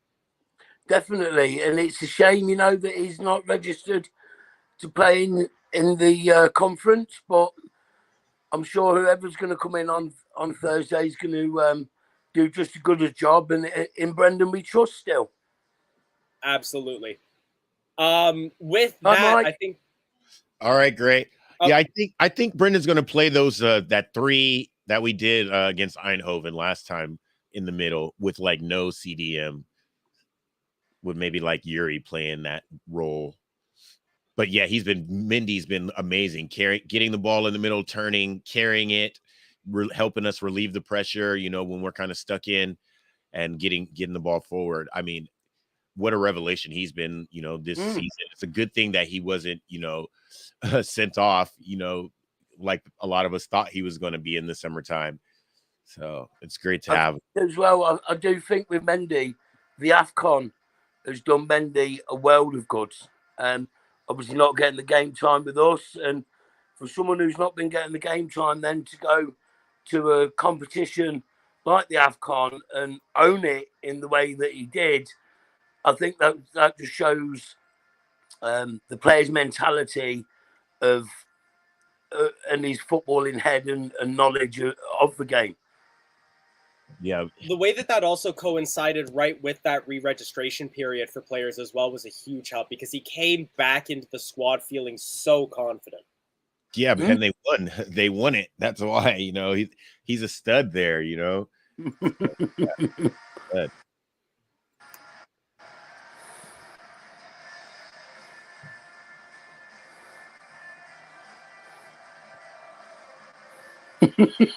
There you go. I actually said we've been over to Leicester today. My mum's in hospital. But when we were on the drive over, I said to my wife, I said, I think we're going to have a drink today. I said, I'm feeling confident. She went, what do you think? I've predicted in the car 3-0, 3-1. So we're almost there, boys. We're almost there. We're almost there. Let's pray for a clean sheet. Well, yeah, that's nice. That'd be such a confidence boost. And I mean, Casper's already made a couple big saves for us in that first half. It won't be easy for us to keep that clean sheet, but that would be such a confidence booster coming into Thursday. Definitely. And what the confidence that would give Cags and Amarty, because obviously they're the ones that have been leaking the goals as such as the back two central defenders, whilst Evans and Fofana have been out. So, it'd be a big boost all round for the whole squad, I think. Absolutely. there was something else that was coming in the chat that I wanted to bring up for you. Just dig back through there. Oh yeah, it was someone was mentioning Ricardo. I think you might have been thinking of James Justin because Ricardo wasn't starting today. But Justin has settled back into the team so well since his injury, Right. which has been just so great to see. And again, a big difference maker for us in this season. 100%. Obviously, big loss when he went, and I think he came on a bit of stick. I think his first game back was the Spurs game, and he came on for 20 minutes, and some fans got on his back because they thought, I think was it the first or second goal was down to JJ, but you know, such a big bad injury, you know, that injury can end a footballer's career. So, you know, he's a positive player, and I think you got a future England right back there. Absolutely. There's a lot of players that I think we could see playing for England in the future. You know, KDH is one of them. James Justin is one of them. And it's one of the especially promising things seeing this squad and the fact that we now have the sort of the new Seagrave facility. We're going to be fostering some great youth players in the future. This club is very, very bright. 100%. 100%. Playing really good too. It looks like his knee is looking pretty good. It's holding up. It doesn't look like he's lost a step. He's got the pace and he's got the confidence. Yeah, he's been playing really well today, especially today. And he's not backing out of tackles, which is even better because an injury like that. Yeah, you have to trust your knee. You got to trust that it's just as good as it was before. Body that your body's going to withstand the impact and everything else. So no, just all good all round. Well, my stream, the players are coming back out and we're back on the pitch. So guys, here's to a good second half, and I'll catch you at full time. Thanks for joining us, Gray. All the best to your mum. Cheers. Cheers. Yep. So just like Gray said, the players have taken back to the field, just getting their final warm-ups in. They're turning off the sprinklers. Wolf's getting sprayed. Wolf Zaha. It was kind of funny for those of you who were able to see on the broadcast as the players were cutting out. Some of them just didn't really know what to do with the sprinklers. I think you saw Soyuncu kind of daintily stepping over one of them, trying not to get sprayed. All right, here we go. Showing Patrick Vieira not looking thrilled with the results so far. Double checking to see if there's been any updates. No substitutions, no formation changes for either side. And we have kicked off for the second half. A bit of an interesting question here for you, Michael. Do you have any family members who support Leicester? I can answer this on my end. I'm actually the only football fan really in my family. Yeah. My grandmother used to support a team from Hungary when she lived there. But not like very avidly, I would say. And even then that would have been in the 50s. Well, Leicester's on the attack here. I don't have any. I'm the only soccer fan in my family. Tielemans on the outside of the penalty area. Big shot forces a save out of Guaita. And it's a corner kick, Leicester City. Tielemans wants to get on the action now. Puts one on target, works the keeper. It's from a weird angle. I would assume that was probably, I don't know. That had great dip on it. I was about to say that I would have thought it would have gone over if Guaita hadn't gotten there, but that had some dip. Yeah, that was going in. It had some dip. It had some swerve and some dip. Seeing Guaita, one of the things that's interested me about, I guess Schmeichel is another one of those players, is just how many goalkeepers are wearing short sleeves nowadays. Corner comes in, it's an outswinger, won't find anybody, but falls to Tielemans on the outside of the penalty area, and point after attempt is good. Yeah, that was good. Yeah, it's way into all the fans who drove to the stadium are going to have to check their windscreens. They might be taking home a souvenir. Yeah, that was. He just swung his foot at it. He didn't even care. But yeah, like the short sleeve goalkeepers I was just mentioning, like Guait is one of them, Schmeichel's one of them. I want to say Emi Martinez wears short sleeves as well. Ilan Melier. Yeah, Martinez's shirt is really small. He really And it's feels one of those things like because I used to play goalkeeper. It's like I could never have imagined playing short sleeve. You always had the padded shirt with the elbow pads as well. Why? So you don't get the ball smacking you on your bare skin? No, it's so you don't hit the ground and just rip apart your it's the same thing like I always wore the longest socks as well. If I didn't, especially if I was playing like indoors in a gym as well, every dive you'd get a cut.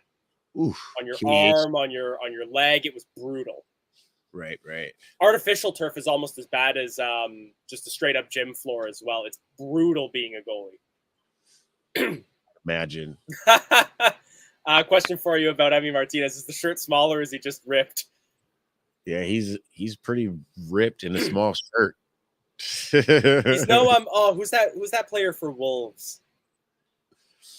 Adama Traore. Adama Traore. He's one of those players, like he probably wears an extra large and just makes it look like a kid size shirt. Corner kick comes in. James Justin with the header blocked by Crystal Palace, and free kick for Palace off foul by Dewsbury Hall. There has been a goal in Brentford versus West Ham.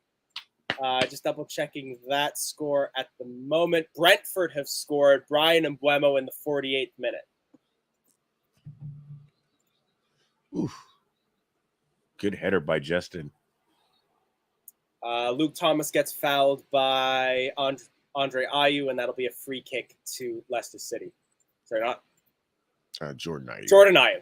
I get the Ayews mixed up. Jordan Ayew, not Andre Ayew. Yeah, I get them mixed up too. I don't think Andre's playing anymore. I think he's retired. I was about to guess that he was still with Swansea. That's possible. Because I know Swansea was making a late season push to the playoffs, and he was huge for them there. I don't know if he's still playing for them. Dewsbury Hall collects the ball off of a tackle, and Leicester City coming forward in numbers. It's Madison on the edge of the penalty area. Tries to get past Ward, but Ward stays big and makes a good tackle there. Madison forces him to the sideline. And we Madison retain again, possession. breaks free from 3 players, breaks free from 4, trips. He's at the byline. Oh, hey. No foul in the box? No. I also realized I said Wolves. He's moved to Barcelona now, I think. Adama Traore. He's not in the Premier League anymore, no. Showing the replay on that. It was a soft fall. That would have been a soft penalty to give. I don't know. It's a foul. If it's a foul anywhere else on the pitch, I don't know, man. I mean, that's fair. It's one of those things where, like, there was contact. Could easily be a foul, but players would, if that was elsewhere on the pitch, he wouldn't have fallen. Right. I don't know. It's Madison. He's always on the ground. That's fair. And he gets a foot in and helps win the ball back. Let me put it this way. If we were playing against Arsenal and got a penalty for that, Ty would be calling us cheats for the next 20 years. Oh. Luke Thomas tries to put an early cross in, but it's blocked. We're playing some real second football. Opportunity, though. Oh, and he finds Lookman, but Lookman can't control it. His first touch lets him down. Oh, because it missed the defender, and it kind of just snuck up on Lookman. Yeah, I feel like, who was that? Number 17. Klein should have had that ball, and I feel like it catches Lookman off guard there. Nathaniel Klein, if I recall correctly, former Liverpool player. Yeah, he's old. High ball towards the center back. Lookman absolutely putting in 100% pace there. Giving Palace no peace here whatsoever. Keeping the high press. We haven't taken our foot off the gas at all.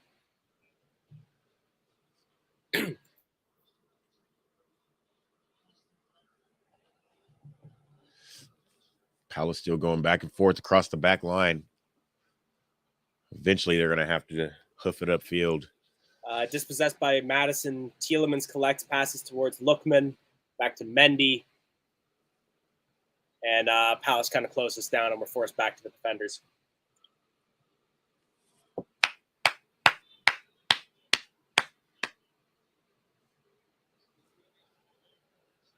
Oh, Tielemans gets tackled from behind. Another giveaway by Tielemans. Ray mentioning Justin has Wilf in his pocket. He does. We haven't even Wilf heard. has been quiet today, for sure. Yeah. Also, one of those things, it's weird for me to call him Wilf because I keep thinking of Ndidi. Oh. Ooh, big challenge there. And it's called fair, a shoulder barge on Lookman. Palace maintains possession.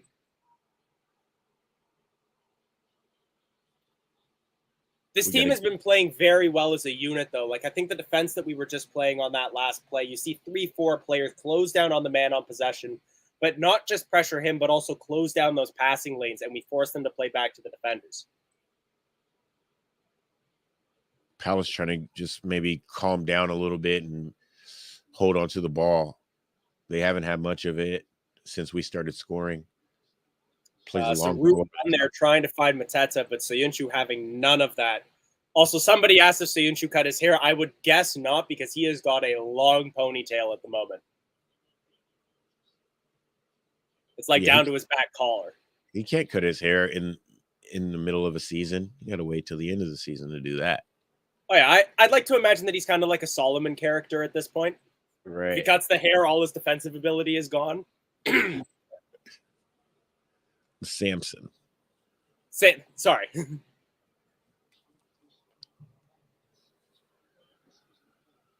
you haven't noticed, I'm not that well versed on my verse. Palace trying to pass the ball around the back, but again, high press, not giving them much of a chance to think about their passes. Still playing the ball in their own box. Intercepted in a dangerous area, gives the ball to Lookman, or gives the ball towards Daka, who finds Lookman, and it's a free kick in a very dangerous area after a harshly mistimed challenge there. I think by Schlupp on Daka. But the shot that Lookman takes afterwards is just absolutely terrible. But let's not focus on that. Let's focus on the great free kick that Patson Daka won. Because, yeah, that was a horrific shot. Oh, it was Anderson there.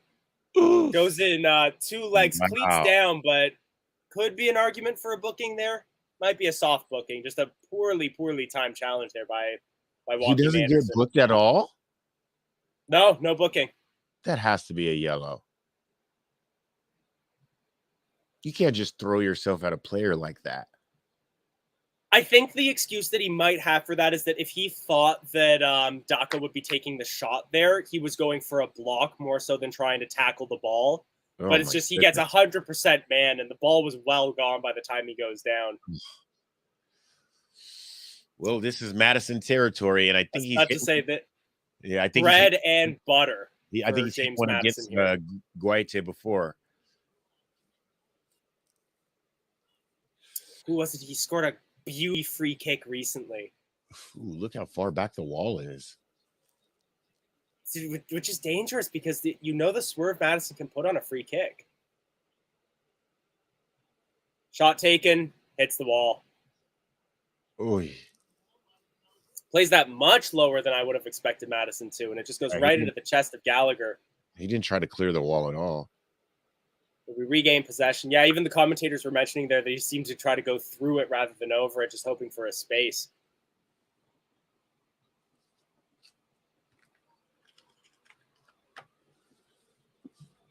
Ball all the way back to Schmeichel. And that means it's a pass right back to Crystal Palace. He tries to play these diagonal balls to the wings, and it just... I love Casper so much. But, does he practice passing? He has to practice that, but he must suck at practice. Because I swear he hasn't made a pass yet today. Ugh. Palace with their press, we're going to have to break this down. It's risky for Palace, though, because if they play that high line, if we can find a way through it, all it takes is one pass and we'll have a player in. Here we go. We played our way through the front line there, and the ball is now with Dewsbury Hall. He finds Lookman up against 3 players. Gets the ball to Mendy. Dewsbury Hall plays a high ball over looking for Justin in some space. Nice. He gets past his man. Right there. Oh, and he lays the ball off for Madison there, but just Too overdoes much. it. Just too much. That's another big thing. So CF31 calling out Schmeichel on this. He doesn't come out to collect balls on free kicks, on corners. He's just not He coming. leaves it to the defenders, and I can't help but get the feeling that that's surely a tactical. Like he must be telling Schmeichel not to come out for it because, like, he's one of those big goalies. Like he's gonna, if left to his own devices, he's surely gonna come out and try to punch that ball. He's not coming out. He likes to Cheikh stop. Kouyaté coming off now for Crystal Palace. Is that Milivojevic coming on? MacArthur MacArthur. and Eze. Eze's coming on for Gallagher. So that's if I recall, all three. We're not at 5 substitutes yet for the Premier League. I think they're doing that next season. So that's all 3 changes for Palace now at this point before the 60th minute.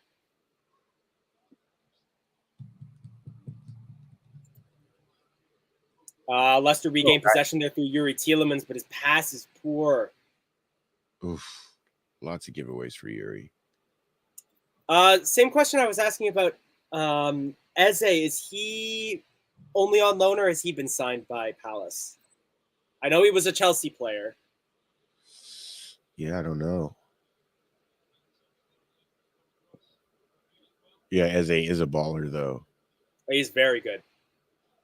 Another one of those promising young players for England. 2-0 is. I'm gonna. Sorry, go ahead. 2-0 is not good enough. That's all I was going to say. No. It's not going to be good enough.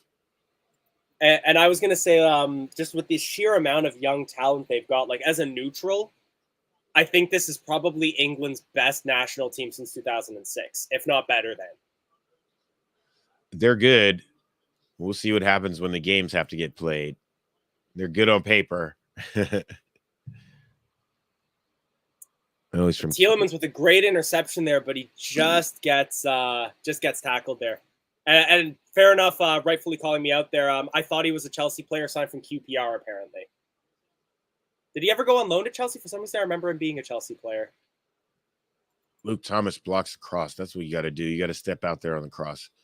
Yeah, Jordan Ayew got in there into some dangerous space, but a good block there. We're coming up to the 60th minute, which is what I like to call Albrighton time. You think he's going to come in today? Probably not. I feel like we're probably resting him for Thursday. I think Brendan's going to rely on him for a full 90. And we know that he just doesn't have the stamina to play 2 games and play all 90 minutes. He could play. Yep. Gray just mentioning Thomas having a good game. He's shown some weakness in times, but I think that's just like the fact that he's just a smaller, more diminutive player. But he has done well.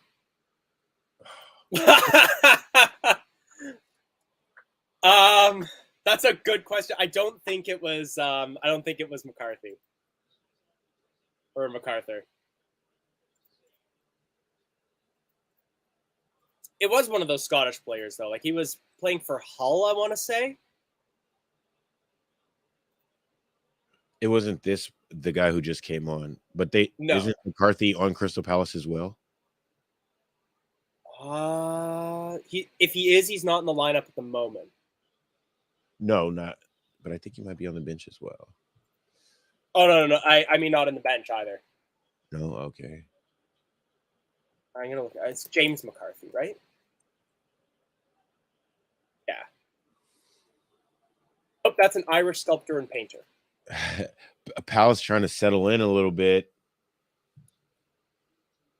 Trying to play that high ball, but I think that was Marte does a good job of making himself big, and Leicester gained possession again, but we're playing our through balls a little bit too quickly, and the players don't have a chance to make their runs.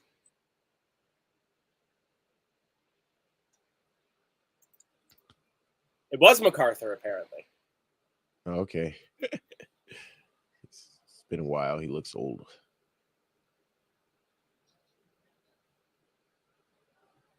Ball now with Eze on the outside of the penalty area. He finds their number 17 with space.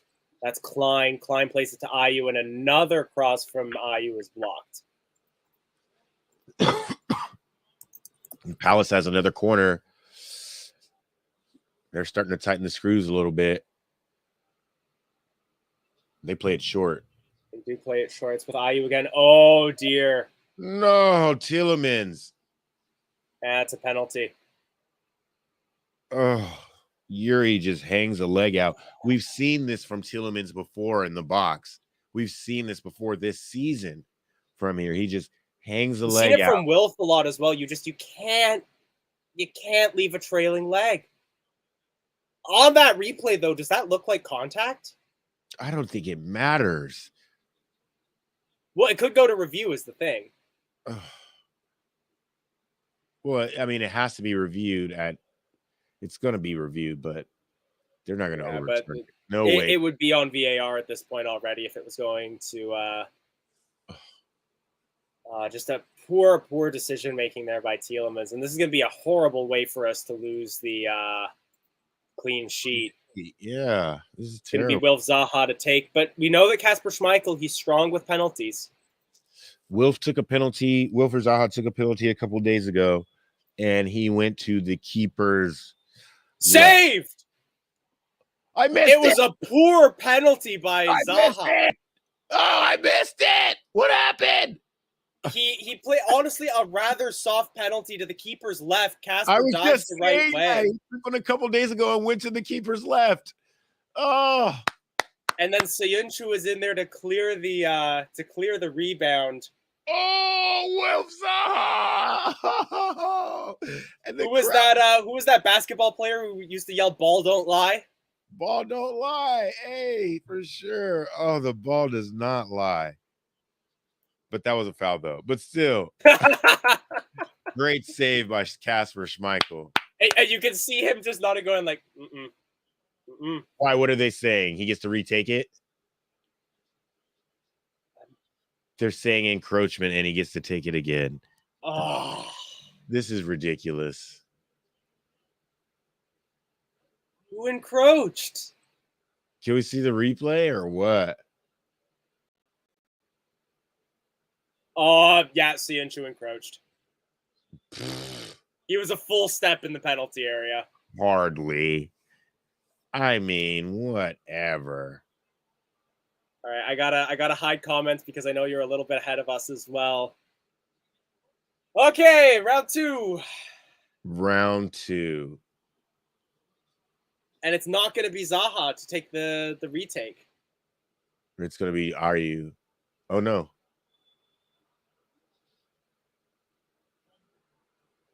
Or is it going to be Zaha?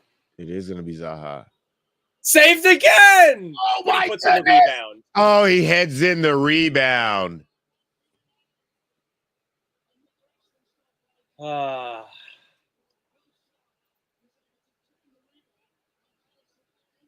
It was a good header, but oh man, it was a great save by Schmeichel. Kasper. Disappointing for us to lose the clean sheet like that. Yeah, good save by Kasper. I don't know if he could push it any farther. I mean, when you're saving a penalty, it's like right up on you.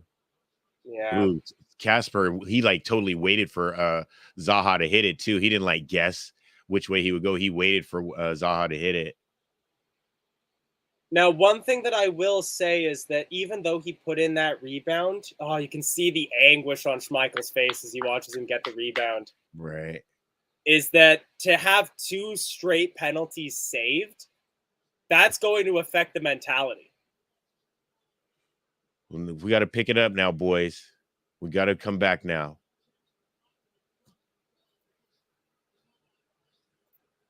Game on.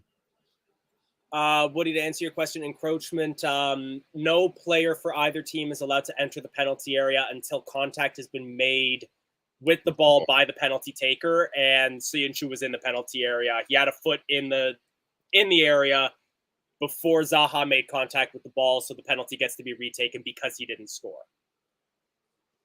Right. Basically, it's generally advantage to whatever team didn't encroach. So, like, if it was a Palace player that encroached and they had scored, it would have been retaken.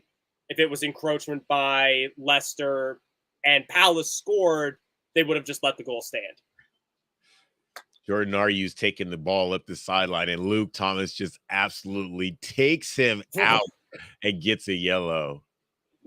That is a professional foul. And Jordan Ayew doesn't like it at all.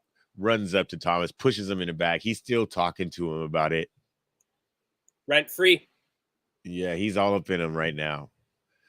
Luke Thomas is having a good day. He's having fun today. To be able to live rent free in South London, that's impressive. Leicester have got to get another goal back, though. We need that insurance goal. Lookman dispossessed. Yuri's out here just shoving people around. Breaking forward is Schlupp, who gets absolutely bulldozed by Chalar Sayuncu. As they regains possession, though, breaks into the penalty area, plays it across the area, collected by Ayew. He passes to Zaha. Shot is blocked. And out for a corner. Oy. Oh, man. Crystal Palace. I can't get over that tackle by Sayuncu on Schlupp.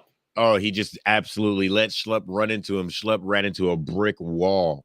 Both feet left the ground, and then on his back, Schlupp was. And Palace plays it short again.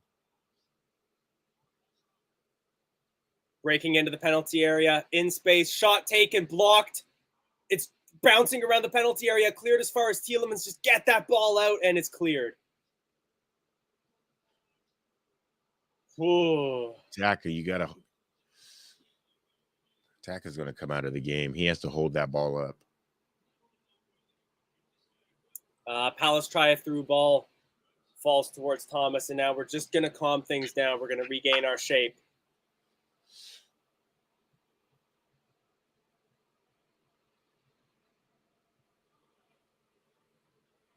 Great hold-up play by Daka there. The through ball to try to find Madison, but it's on the wrong side of the defender there. And Anderson is able to intercept. We got to press the numbers again here. We need the ball back. Need the fans to start singing loud again.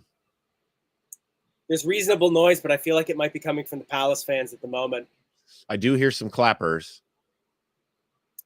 Trip by Lookman, and that'll be a free kick towards Palace. Oof. It's Ayew again. Ayew spent a lot of time on the ground. Gray calling for Nacho to be brought on. Yeah, I think you might be right. Great. And that's nothing against Patson Daka. I think it's just to get some fresh legs. Get some fresh legs and get some better hold-up play. Palace coming forward again. It's Wilf Zaha up against Justin. Justin gets a poke tackle in, and that ball, they think it goes out of play, but it hasn't. It doesn't. Zaha tackled by Tielemans now. Tielemans, good hold-up play, and it's out of play for a goal kick. Tielemans is over here just shoulder barging. I mean, he is good for that, throwing his weight around. I mean, him and Schlupp, man. Those two big boys going against each other right there. They're just replaying that chance. Oh, it was Schlupp tried to be cheeky, but he ends up just playing the ball straight into Mateta instead of getting a shot on goal.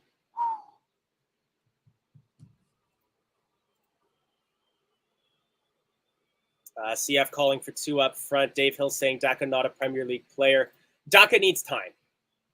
To come straight from the Austrian League into the Premier League is a big change in sort of the mentality and physicality, the way that the league plays. It takes time to settle into the Prem. I think it's too early to say that Daka is not a Premier League player. Give him another season. Poor pass by Tielemans there forces Schmeichel to run over to get it. And Schmeichel maintains his 100% record, giving the ball to Crystal Palace. Oh, nice. But Leicester regain possession. We're coming forward now. It's Patson Daka in the penalty area. He plays it across goal, but it's deflected, and Guaita will collect. Oof. In amongst all the big tackle there by Dewsbury Hall, nearly regains possession off of Schlupp. Big header wins possession for Leicester again. Madison plays the ball to Daka. Daka goes down. No foul given. Whew. And now time is called for a head injury. In amongst all that penalty debacle, there was another goal scored in the Brentford-West Ham game. Brentford now 2-0 up. Ivan Toney scoring in the 64th. Ivan Toney's having a wonderful season. But he doesn't sound happy at Brentford, so definitely feel like he will be leaving at the end. Daka getting some medical treatment at the moment.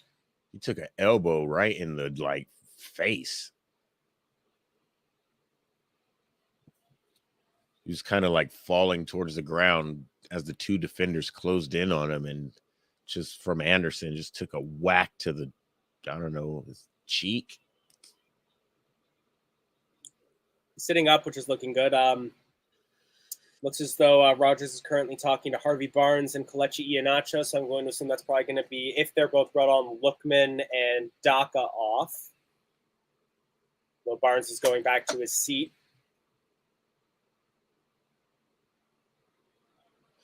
I was going to say, knowing Brendan Rodgers, I feel like we're going to get two like-for-like changes. It's probably going to be Vestergaard for Soyuncu and Nacho for Daka. Don't bring on Vestergaard when we're only up 2-1.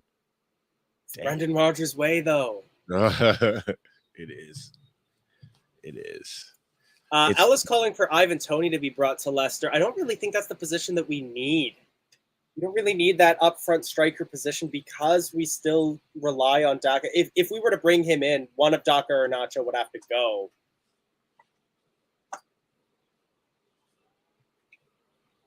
It's only the 73rd minute, and it's already squeaky bum time, apparently. It is. We needed that third goal a while ago. Harvey's coming on. He's kitted up. Yeah, he's probably going to come on for Lookman.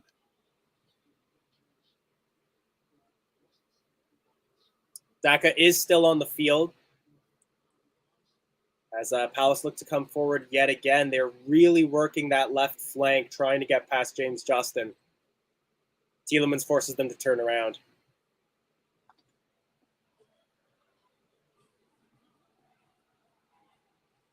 High press again. Palace break through the first line, coming up to midfield.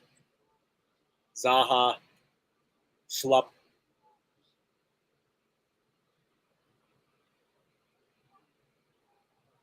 Yeah, we're not letting them any closer. At least we got a little more intensity right now because, yeah. I'm happy that we're not sitting back because that would be very dangerous to do right now. We can't welcome pressure.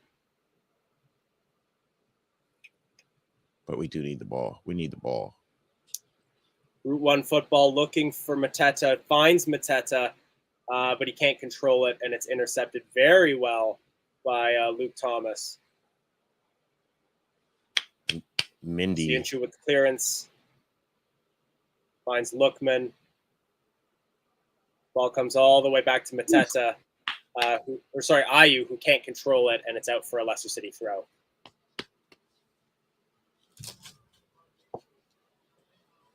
Harvey Barnes coming on. Iheanacho coming on. Double change for Leicester City. Daka's coming off.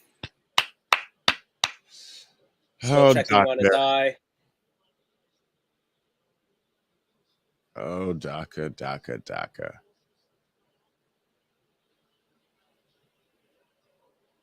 And I'm almost certain it's going to be for Lookman, but they haven't yet shown who Barnes is coming on for. Yeah, it's Lookman. So 2 changes up front for Leicester City shows that we are still gunning for a third goal. All right. Barnes coming on for Lookman also gives me pretty clear sign that we won't be seeing Albrighton today. Because that'd be the position we'd be playing him in. So do you think that third change would be probably a center defender? No, probably another striker. Who's gonna come out? I would assume probably Soyuncu. He doesn't really play Soyuncu a full 90 minutes normally. It's just it's one of those like little bit pessimistic, but I expect Rodgers to do it kind of changes, like an 85th minute Vestergaard on kind of thing. No, maybe he'll take off Mendy for Hamza or something like that. Oh, I'd love to see Hamza in this match. Yeah, I don't the think physicality that Palace is bringing to it. Just right. Leave a few Palace players on their backs, teach them a lesson. Right. Amarte fouled by Mateta, and it's a free kick to Leicester City. Yeah, we haven't seen Hamza in a couple matches too, so probably Which is a shame. He plays well. Just showing Rodgers with one of his coaches that, again, I cannot stress enough how much that coach looks like Johnny Evans. What's his name? I don't know what his name is. I don't know. His surname starts with a P, judging by his jacket. Or a D. Gotta look up our coaching staff. Yeah, he came with Brendan from Celtic. First team squad, club staff. First team management. Glenn Driscoll, I would assume. Or no, Chris Davies. Chris Davies, that's who he is. Chris Davies, yeah. Looks stunningly like Johnny Evans. Ooh. Good passing play by Leicester City, and we get a break on the wing. Great run by James Justin. Great run. Finds Dewsbury Hall on the outside of the penalty area. He lays it off for Madison. He's fouled. Free kick Leicester City in a dangerous area. In Madison territory, and how Dewsbury Hall is on the ground. He gets absolutely taken out by the Palace player. What a good run by James Justin. Did that, but similar to Mendy's tackle on Mateta, just poorly timed. He didn't have the ball anymore, but just you can't stop the momentum and you go in full force. Ooh. Yeah, Dewsbury Hall, he's got some grass stains on his uniform at this point. You can tell he's been putting full effort in. Oh, yeah. Dewsbury Hall looks like he's been playing football today. He looks like he's been playing rugby today. Madison, he has to kick this over the wall this time. No more of this through the wall trickery stuff. Absolutely. Top bin, bro. Top bin. Top bins. Yeah, let's go ahead and scream this wall at the moment. It's going to be a 5-man wall, 6-man wall for Palace. 3 Leicester players in front of the Palace wall. It will be Madison to take. Surely he's got to try to go up and over. It's about 20 and he yards hits out. the wall. Ooh.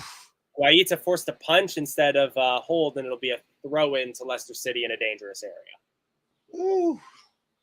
I don't know. Madison wasn't feeling it. He hasn't been really feeling it today. Points for trying to go over the wall at least, but it lacked confidence. Throw-in is taken quickly. Ayew trying to shield the ball and clears it, and it's a throw-in Leicester City. Wait, they just said a throw-in for Palace. How? Wow. Ayew, what? Okay. All right, well, congratulations to Jordan Ayew for signing for Leicester City mid-match, apparently.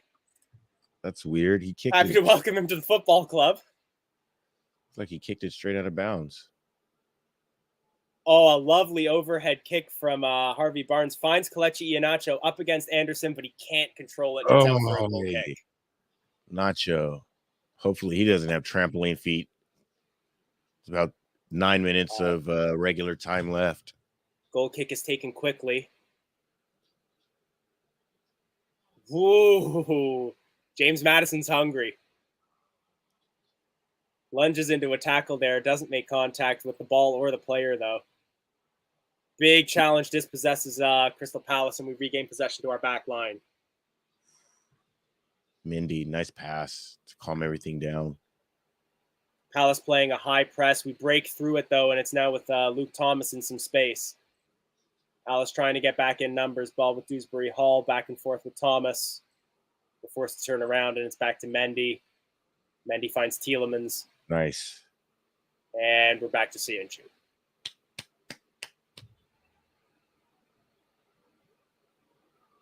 Trying to pull Palace out of shape at the moment. Harvey Barnes collects a nice through ball there. Ball from Thomas. Nice ball. He passes the ball back to Thomas, back to Barnes.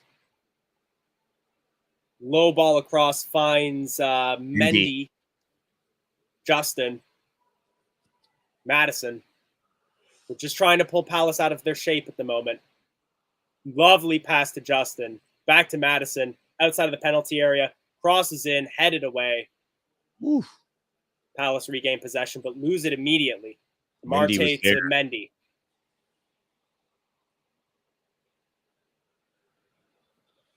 Looks like a Spurs fan is joining us at the moment. Welcome to the stream. I realize I haven't done any housekeeping at all during this stream, but if any of you are enjoying this, if you like the Leicester City content, please drop a like, share the video, subscribe to the channel.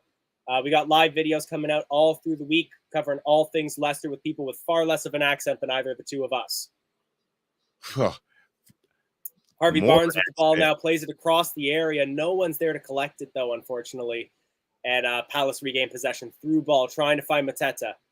Amarte does a good job of shielding that, gets the ball back to Schmeichel. So this is going to be a pass back to Crystal Palace then.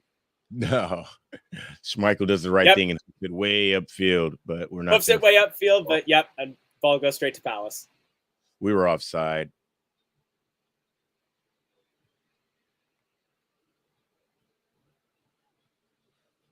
Ooh. 84th minute. Yuri's over here throwing his weight around and gets whistled for a foul. Yep.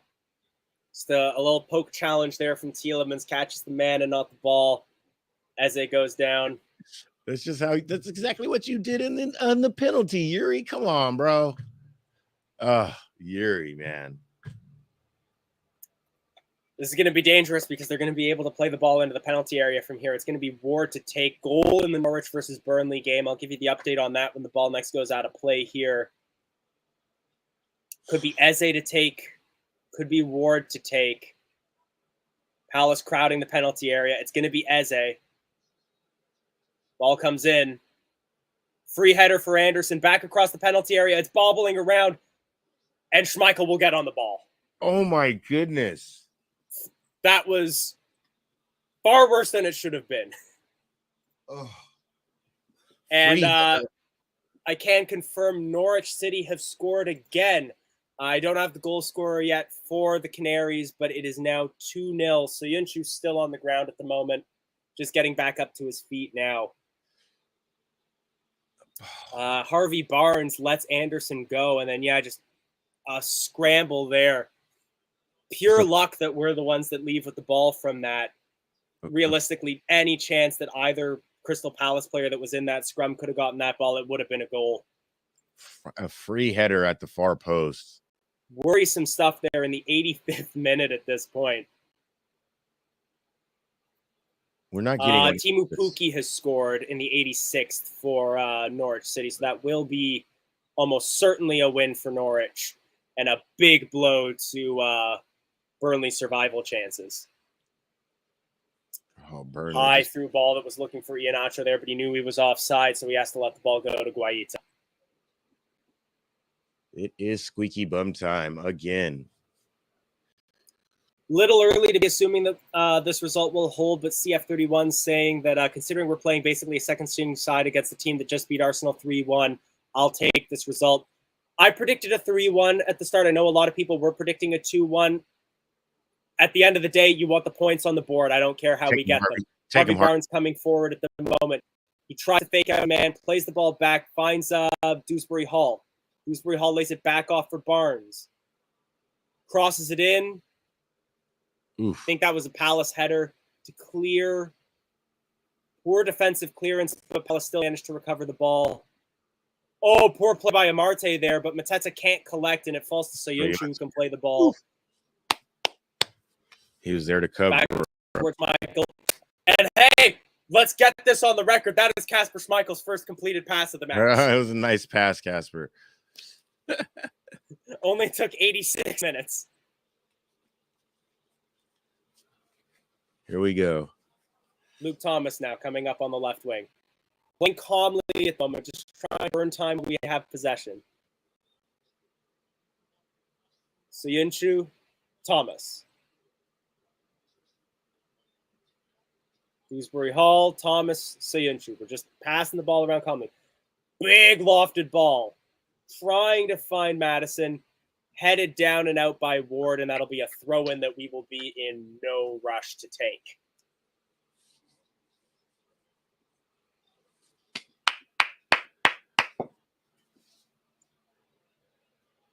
Timmy Castagna kitting up. So he'll be our third substitution. You can't help but assume that'll be for Luke Thomas.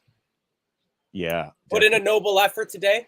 Hasn't been the best player on the pitch, but got to give him points. Madison with a dangerous low cross there that Guaita will collect ahead of Harvey Barnes. Very dangerous. Madison playing some good football on the sideline to find some space. Palace trying to play the ball forward. We're still high pressing a little bit there, but Palace managed to get the ball at least into midfield. Pressing back a little bit. Ball coming forward. Amarte versus Schlupp. Schlupp hits the deck again, and it's a throw into Leicester City. Oh, throw into Palace? No, he's gonna let the sub. He's gonna let the sub come in. Timmy Castagna growing the beard out at the moment, and it's for Madison. So that's a change of formation, surely. Madison was up there on the wing, so like maybe. So are we going to be keeping Thomas in the? Are we going to be playing Castagna as a winger then? Yeah, it looks. Let's see where he lines up at. Interesting change there. Oh, Palace playing dangerously there.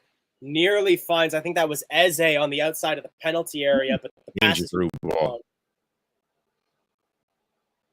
And Schmeichel will just stand over the ball and wait for Mateta to come close to him before picking it up. And Mateta signals to the referee about the time, even though he doesn't have a watch on. Hey, look at my glove. Look at my glove. Oh, come on, Nacho. Possession there by Nacho gives the ball up towards Crystal Palace. They'll play the ball off Harvey Barnes for a throw in. 89 minutes played. I'm nervous. I would like to see a third goal, but if we could just see this out, this is a really good result for us. Absolutely. Going into Thursday. Crystal Palace are a force to be reckoned with. I don't think anybody should be like downplaying the kind of side that Palace are. Great predicting about 6 minutes injury time. It wouldn't surprise me because we've had a couple players on the deck this second half, but boy, I'd rather see like a 2 on that board.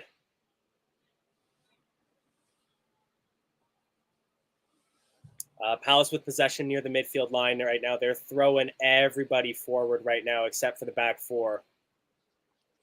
Yuri. Arthur. With those challenges. Zaha shoves Yuri on the ground. The referee doesn't say anything. Eze right now. 4 minutes at a time. Oof. Zaha coming forward up against Tielemans. He finds Mateta in the penalty area. Mendy puts in a challenge, and Mendy puts in a clearance. Mendy. We're surviving, but ugh. Smallest guy out there getting his foot in. Is Mendy smaller than Thomas?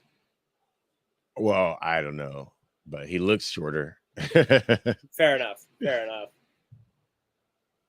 Palace passing the ball around the back. I think right now they're trying to pull us out of shape. We just need to keep the intensity up for 3 more minutes.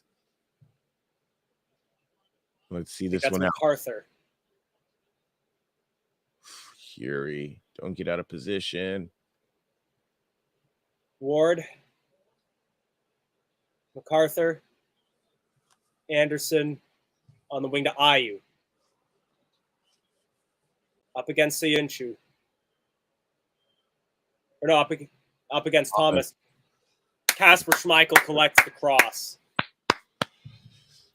Mendy, 5'6". Impressive physical play for a player of that size. He's little. He's a little man. He's this big. But strong heart. Mateta again pointing at what a nice glove he's wearing. Right. What a great match. This has been a great game. 2 spectacular goals, 2 penalty saves. VAR being VAR. What more could you ask for in a Prem match? Free kick, Crystal Palace. And it's just terrible officiating. Zaha plays the ball back to, I believe that's Ward. MacArthur. Palace isn't playing like they want to score. 2 minutes played. We're halfway through injury time. Big ball looking over towards the wing. Big switch on the far side. But James Justin, that was amazing. Wins the tackle, gets knocked down, and from the ground just flicks his legs like a pair of scissors and clears the ball.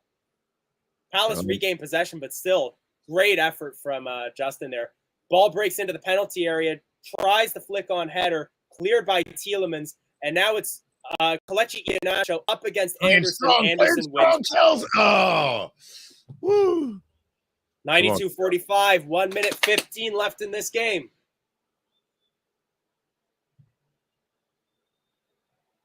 We can do it. Ayew, Klein, Anderson. And still at the back line. Palace. Big tackle by Soyuncu in the midfield. Comes way out. Back to Anderson. Soyuncu way out to make that challenge, almost to the center circle. Risky business that was, though. Nathaniel Klein now. Plays the ball back to MacArthur. Big lofted ball from MacArthur. This is Route 1 football. Played down by Justin, cleared by Castagna. So Castagna is now playing in that left wing position. Out for a throw into Palace on the halfway line. 30 seconds left. And they throw the ball back to Guaita, who's well outside his goal. And the Palace fans, the King Power is blowing their whistles. It is bumping. Big possession for Leicester City now as we look to come forward. KDH, look up. KDH, look up. Oh, he doesn't care. He's running into the corner. He's running into the corner. He's going to dribble it out. And that is full time at the King Power. Yeah. And we take all 3 points. And we take 9th in the league. Full time as well around the horn. 2-0 in the other 2 games. 2-0 Brentford, 2-0 Norwich. So a big result in the relegation fight. And a big result as well for our European chances, as West Ham have also dropped points. Big game for Ademola Lookman. Big game for KDH. Big game for Poppy Mendy. Those are my 3 stars of the day. Dana Marti and Soyuncu covering on the back line. They were excellent against Wilf Zaha and excellent against Jordan Ayew.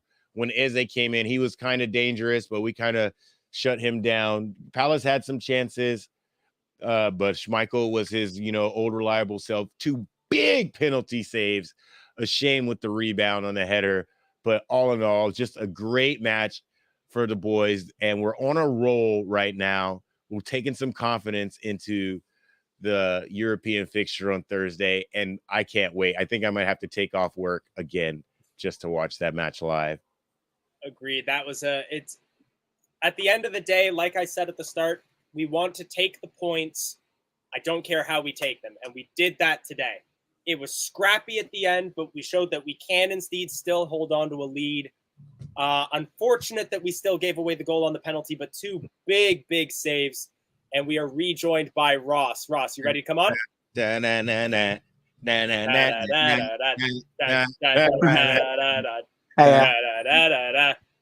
you feeling, Ross? Yeah, I'm feeling a lot better, to be honest. I'm not gonna lie, I couldn't have done it because my head's banging at a minute, and even when we scored, even when I was celebrating, my head was absolutely hurting, so I couldn't have done it. Like now, I know not to go out drinking the next day, the night before. But no, on a serious note, good performance. Can we talk about Kieran Dewsbury-Hall's goal? Oh my God, that's what hurt my head. That's what hurt my head. Wow. I mean, what more words can you describe that goal? It was perfect. It was on. Do you know what's interesting? I actually predicted 2-1 as well. You did. And if no one believes me about beforehand, my TikTok video even says 5 hours ago I put Leicester to win 2-1 as well. So yeah, good performance. I feel that if it was a penalty, obviously saved it twice, and obviously the rebound that you can do. But good win, very good win against a good Crystal Palace side, and that now puts us. Hang on, I can tell you. We played really, really good. So, we played really good. As it stands at the minute, we are 9th position. Okay, 40 points. We have 3 games in hand on Wolves. If we win them 3 games in hand, obviously I know results. We have results in the meantime, but we go level on points with Wolves. So the more games that we win before our games in hand, the better. Because I know we're not going to get top 4 now, but I'd love us to get top 6. Like 6th. Or even 5th. That's a bit of a stretch. But I'd love to get top 6. Yeah, I'm looking at the results at the minute. For me, 7th is going to be like the big objective for me, because that's guaranteed European football again. Because the way that I'm pretty sure as long as Crystal Palace don't win the FA Cup. Yes. No, as long as Palace don't win the FA Cup, and I believe 6th gets Europa League, and 8th might even also get Conference League. Right, basically, obviously, top 4 get Champions League, obviously. 5th gets Europa League. 6th only gets Europa League if, let's say, one of the top 4 wins the FA Cup. Obviously, it's not going to be Tottenham because they don't know if it's anyway.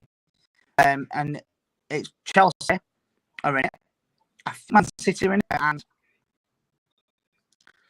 I think Liverpool are in it too. I don't know. I can't. Because Liverpool eliminated Forest. Basically, 3 of the top 4 are in the FA Cup semi-final. If Palace get knocked out, 6th is guaranteed Europa League, and then the Conference League as well. So the League Cup that was won by Liverpool. So if 6th gets Europa League, then that 6th place Conference League spot would drop to 7th. Yes. And then if the League Cup winner gets Europa or Champions League, wouldn't 8th also get Conference League then? Well, I know last year Tottenham only got Europa Conference because they came.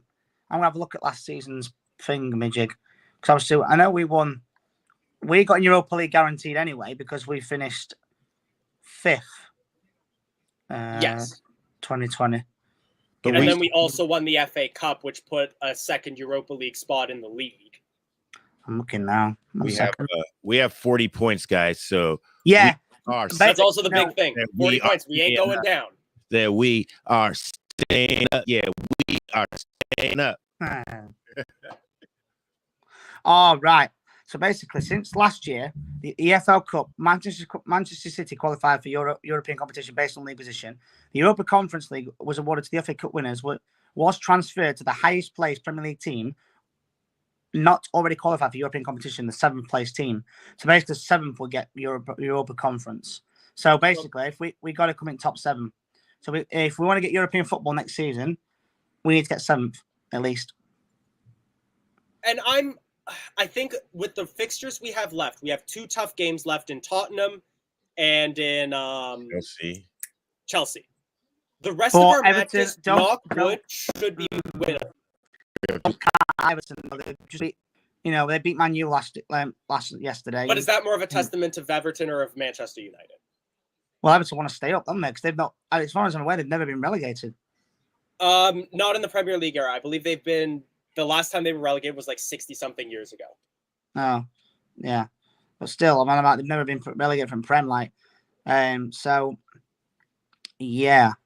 What I find Everton suffer from is the same thing Manchester United do, where they aren't really playing as a unit, as a team. They're playing as a group of individuals that want to improve their personal stocks.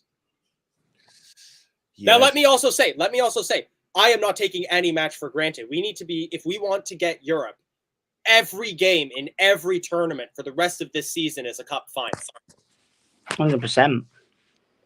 I wish we were in the actual cup final. Well, that's how we go against PSV on Thursday. I wish it would be interesting. Who's your man of the match today? Kieran Dusbrow, 100%. I was going to say, we want to do a quick run through. We won't do too much flourish around it, but just we'll each say a number. We'll give some player ratings. Okay. So let's start Go off for in goal. Kasper Schmeichel, great saves, rubbish distribution, classic Kasper, 7 out of 10. Yeah, I mean, it was good save at first penalty. Even good one second one. No, you cannot rebound. Absolutely nothing you can do. But yeah, good make some good saves. So there you go. Yeah, 8. I give him an 8. I might bump mine up to an 8 because of the penalty saves as well. James Justin, class on the wing. I'd give him an 8 as well. Yeah, Double J James Justin played really well. 100%. Yeah, not too Definitely. many, not too Double many J. mistakes. Not too many mistakes. Some really good runs down the sideline. He played good. Give him an 8.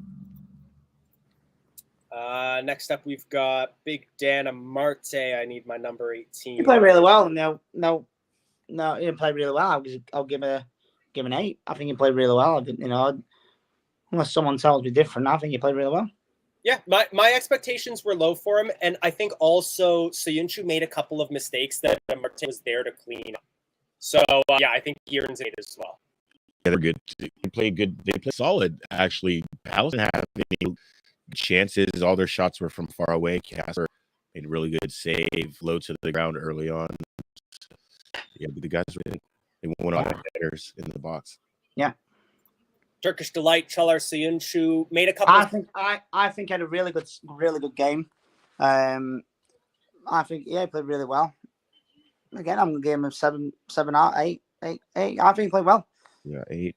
I was going to give him a 7. I think he wasn't quite as good as Dan Amarte, but I think he played well. Played really well.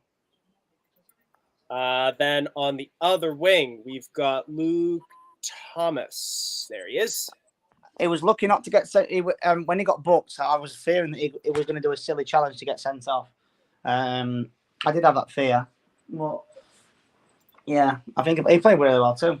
So I'm trying to find the picture. Yeah, the other boys were good. I give him a 7 though. He's so small. He's so small. Yeah. I was about to say, I completely agree on the 7. I think he showed his class, but he also still showed his youth. He showed that there's a lot of development yet to do for him. Little rough around the edges, but yeah, a solid 7. Let's go through our midfield 3, kicking off with Yuri Tielemans. I thought he had a really poor game. I think he was pretty poor. Yeah, I'm going to give him a 5. I just don't think he performed very well at all. Unless someone tells me different, my opinion, I think he was poor. So, I think a 5 is a perfectly fair. I'd give a 5 as well. He showed moments of class, but he's a shadow of his former self right now. Yeah. I think we'll still see better from him yet this season, but it wasn't today. I'll give him a 6. He did intercept the pass that created the goal for KDH, but he did give up the penalty. A bunch of silly fouls all over the pitch, and yeah, he's just not at it recently. Happy Mendy. Mendy was great. Mendy's a 9. He's great. I love Mendy. I agree with you, Michael. I think he played really well, Mendy. Considering obviously he's got a big shoes to fill, obviously with Ndidi out and obviously Soumare obviously trying to get in the team as well. So I think Matt, I've got to plug this because it's Jamie Famous Fox's Arms # Mendy. I'm going to give him a 9 as well. And yeah, we'll take a quick break from our player ratings because we're being joined by Tom. Tom, I believe you're just coming from the match, right? Good afternoon, chaps. Yeah, just left the ground and, we clung on in there in the end again. It's the same as the Brentford game in the first half. Slow started after the first 15 minutes. We just settled, but quick 5 goals for half time. We thought the game was over. And then once again, VAR decides to jump in and mess up the party because beggars belief against Arsenal. The Arsenal player runs into the box and the penalty is not retaken. Leicester player runs in the box and the penalty is retaken. Once again, no consistency from VAR officials. But look, it's a big win. People might not think about it's only Palace, but it puts a gap now between us and the chasing pack in the lower half. Especially with Brentford winning, it's really just given us a big kick. And look, it's a win. It goes into the game now against PSG, a victory under our belt, and we've been able to rest some key players in that game. I've just seen the result, Brentford game. Sorry, I've only just seen the result myself. Brentford and Norwich beating Burnley too. So this Premier League is really interesting this season. So obviously, we all want Everton to go down. That's one thing. I don't care what anyone says. I want them to get relegated. It just be, Agent Rafa's done a good job at that point. We know now, obviously, Tom's just hit the nail on the head. We've got 3 games in hand, and we're 9 points behind Wolves. But obviously, if we win our games before the games in hand, it's going to make it even more interesting. We've got 9 games left, and 2 of them are Everton. Yeah. So that'll be interesting. So depending on what they've just picked up a big win against Man U. So who knows what could happen? Obviously, Newcastle next week will be a really. I mean, about 4 months ago, and Elijah's gone. Oh no, he's not. He's there. My camera cuts out every now and again, and there's nothing I can do about it. Yeah, Newcastle about 4 or 5 months ago, we would have took a 5-0 win. But now, obviously, since Eddie Howe's come in and all that stuff that they've had, they've really done really well. Newcastle, and obviously, the 10 points clear of the Premier League at the minute, considering they were down and out and all that. So St James's Park will be interesting because I'm going next week. I don't know about anyone. Well, Tom, should I ask? I don't know. Are you going next week, Tom? Sadly not, boys. Study daycare next on a Sunday. I've managed to get rid of the kids today to go. So that's why I booked a month in advance. So know they can do. But no, on a serious note, I think great win today. Obviously, going to PSV Thursday, a bit more confidence. Obviously, it's going to be very tough. Because obviously, PSV, I don't know how they go on in their Dutch leagues or anything. I don't know what I mean. Let's have a look. PSV are second in the Eredivisie right now, and they won 2-0. 3 points behind Ajax, but Ajax have a game in hand. Yeah, they won 2-0 today. I've just had a look at their in that league. Can't pronounce it. Against Waalwijk. Yeah, that. I'll see Jamie pronounce that. That'd be quite fun. Awesome. No, PSV at home is going to be very, very tough. If we can get the early goal, it will be really interesting. And I believe this now, and people can screen record this or whatever. I believe if we beat PSV, I think we're going to go and win the whole thing. Again. We just got past Rennes, and they were I think they were a cracking side of me, Rennes. I don't care what anyone says. I thought they were a really good team, Rennes. We managed to get past them. That second game, in my opinion, they should have won more than 2-1, but it is what it is. PSV, they came to King Power to sit back and just, pretty much, sit back. And now they're going to go on full on attack. So let's just hope we score. So I think before we jump back into the player ratings, I think when it comes to the Conference League, I don't want to get too confident yet because I think there's still some big challenging teams in there. Bodo Glimt have been shocking Europe throughout this whole tournament. Roma is a threat if they do end up going through to beat Bodo.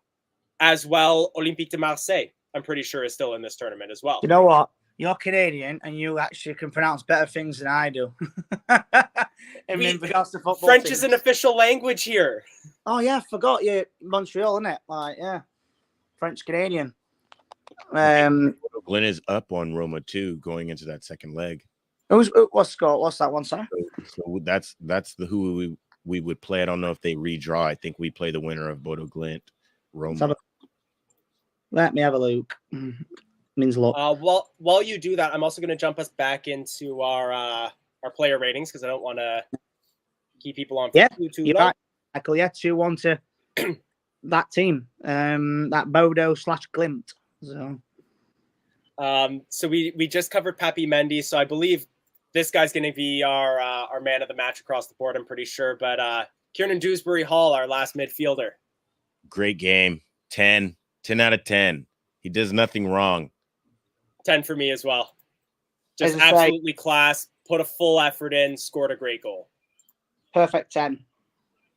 Without a shadow of a doubt. Perfect 10. Then we've got our front three, and then we'll do the substitutes as well. So we've got James Maddison. Played really well too. I don't think. No, not bad. I don't think. I say about an 8. I think. I would love to see Kieran Dewsbury-Hall take a free kick one day. Don't get me wrong. I like to see Maddison does score free kicks. I'm not saying that at all because he does. But I'd love to see Dewsbury-Hall take at least one to see if he's any good at him. Can get him in that top corner. So, yeah. I'd give Maddison an 8 as well. I think he played a great game. The only things that let me down from him was the 2 free kicks. Yeah, I'd feel like maybe he didn't really get into the game. I mean, he was helping on the press. He does give it 100%, but I don't know. He wasn't really feeling it when he got the ball. It seemed like, but yeah, we'll get him on Thursday, boys. Then we've got, where is he? Ademola Lookman. Another class game from him as well. He showed his skill, got dispossessed a couple times, but just great dribbling through players. Class game, I'd give him a 9. I'll give him 9. So I think played really well. I think we've got to say, what a fantastic ball from Dewsbury Hall into Lookman and the great first touch in the back of the net. It was if you watch the goal again, if you look at Lookman's touch, it's a really, really cracking touch. Because sometimes I always believe the first touch is always the most important one, without a shadow of a doubt. And it was. And it was a great goal. Both goals were some great today in both ways. So, yeah. Absolutely. Michael, you're rating for Lookman? Yeah, he gets a 9 from me. Great goal. He gets us out of our seats. I love this guy. Sign him up. And then finally, our last starter on the day is the Dhaka man, Patson Dhaka.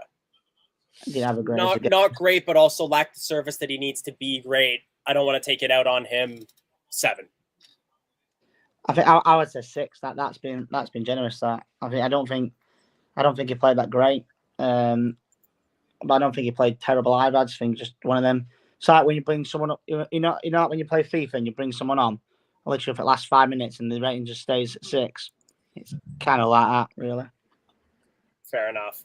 Yeah, he wasn't really good at all. Actually, kind of disappointing. I really would love to see him getting going in the league, but right now it seems like he's just filling a spot. And then finally, we've got our 3 subs as well. So let's get my favorite player to hear Ali McCoist say, which is Harvey Barnes. Ooh. Came on, played reasonably well. Didn't show the kind of selfishness that I think we saw from him against PSV. Was more open to passing, and I was really happy to see that. Also came on as a sub, though, so can't give him too high a rating. I'd give him a 7. Yeah, I'd just say 6.5. Again, obviously just coming on. They obviously made a couple of runs and stuff, but you can't really do much in a short period of time, really. You can, but at the same time you can't, right? So. Yeah, I give him a 6 as well. Didn't mean to jump off of him that quickly, Michael. Sorry about that. But I'll let you start off for Iheanacho then. Iheanacho, man. I mean, he had some good first touches, and then he had some trampoline feet, but again, the subs came on kind of late in the match and didn't really affect the game that much at all. But, like Ross said, when you bring the guy on in FIFA and he just stays at a 6, that's what Nacho was. That's my exact rating for him, is that FIFA 6. Came on and didn't really do anything. We should now rebrand it as the FIFA 6. We should literally call it the FIFA 6. So then you know exactly what rating is. And then I think the final FIFA 6 as well is going to go to Timmy Castagna. Did reasonably well, but he came on in the 89th minute. How much influence can you have? No, you can do. I mean, so yeah, FIFA 6 for me. So, it's an exclusive from Leicester Fan TV. All right, if we see it anywhere else, then we'll trademark it. Trademark something that includes the trademarked name of someone else's product. Or F6. The F6, there you go. So it's Brock Lesnar's cheap version of an F5. So it's F6 instead. Michael, any extra thoughts on Castagna? No, he gets the FIFA 6. It's just a great. Everybody was good. Who played, who started, and so we had a good game going, and Rogers saved his subs for towards the end of the match. So, what I'm happy about at the end is that Dewsbury Hall didn't pass to Nacho at the end because I just ran it into the corner. Yeah, because I had a fear that he was going to pass it. He was going to miss the pass. They'd have got up and done something. So, but he handled it professionally. Take it to the exactly. corner. let the ref blow the whistle on the match, and we'll take 3 points. Oh, someone's parked outside my house. All right. So I think finally to close off, I think we all pretty much universally agreed that Kieran Dewsbury Hall was our man of the match. A great result for us to take on towards PSV, build some positive momentum on a possible late European push in the Prem. Ross and Michael, I want to thank you two both for joining me for the watch along. I've just got these off my friend from work. These like cupcakes. Oh, there you go. Oh, it's a cheesecake. So it's a cheesecake thing. Nice. There's no branding, so it's all right. Other cheesecakes are available. It's handmade. So there you go. Wow. Other cheesecakes are definitely available unless you know Ross's friend. Oh, I'm gonna have to have a nap first before I eat them. But no, I'm like I said, if I was, my voice was battering, and honestly, you need 100% recovery, Ross, than a 50% Ross, because I'm not the same. So like a few years ago, I went Burnley away, and obviously I didn't get until 5 in the morning. I went to the game with my mate and my dad, and it was horrible. Like, my head was banging. I had a burger that looked like it was horrible. That's what I'm just going to say. So, yeah. But PSV on Thursday is going to be fun. That's the next game. If we can progress from that, then who knows what can happen. I mean, we talk about, obviously, the last 2 seasons where we've not played well the last so many games and we've, as in quote, bottled it. But this year, we've got nothing to lose in a way. We've got to go out there, get the wins. So, because we're not expected to get in the top 6 now at the minute. At this current stage, no one thinks we're going to get that top 6. Imagine if we get it on the last day. Yeah, I'm optimistic. I'm feeling good. I guess like also just final quick things is also I just want to say a quick thanks to all the partners for the channels, all of you who dropped in super chats as well. If you enjoyed the watch along, please drop a like, share the video, subscribe. We got Leicester content coming out all through the week. Yeah, that's my housekeeping done. Nice hat, by the way. Thank you. If you ever see me with the hat on, it means that I'm having a bad hair day. And didn't want to just put my hair on screen. I can't talk about people having bad hair days. Right, so and Michael's just there like a little play with his bald head. All right, little stone cold head. All right. Well, thank you both for joining us. Thanks everybody for joining us in the chat. I'm gonna wrap up the stream now, but hope you'll enjoy us. Hope you'll join us for the next match. Hope you enjoyed the watch along. And we Cheers, will see everybody. Cheers. Well done, you two. Anyway, so yeah, see you in a bit. Peace out. And yeah. Thanks for watching Leicester Fan TV. Thanks to our sponsors, ADT Taxis, Everard's, Pucka Pies, Pink Car Leasing, Leicester Writers, Hologram, The Fox's Arms, Peter's Pizzeria, Hope Against Cancer, and Newbie & Co. Estate Agents. Make sure to follow us on all of our social channels at Leicester Fan TV. Visit our website, leicesterfantv.com.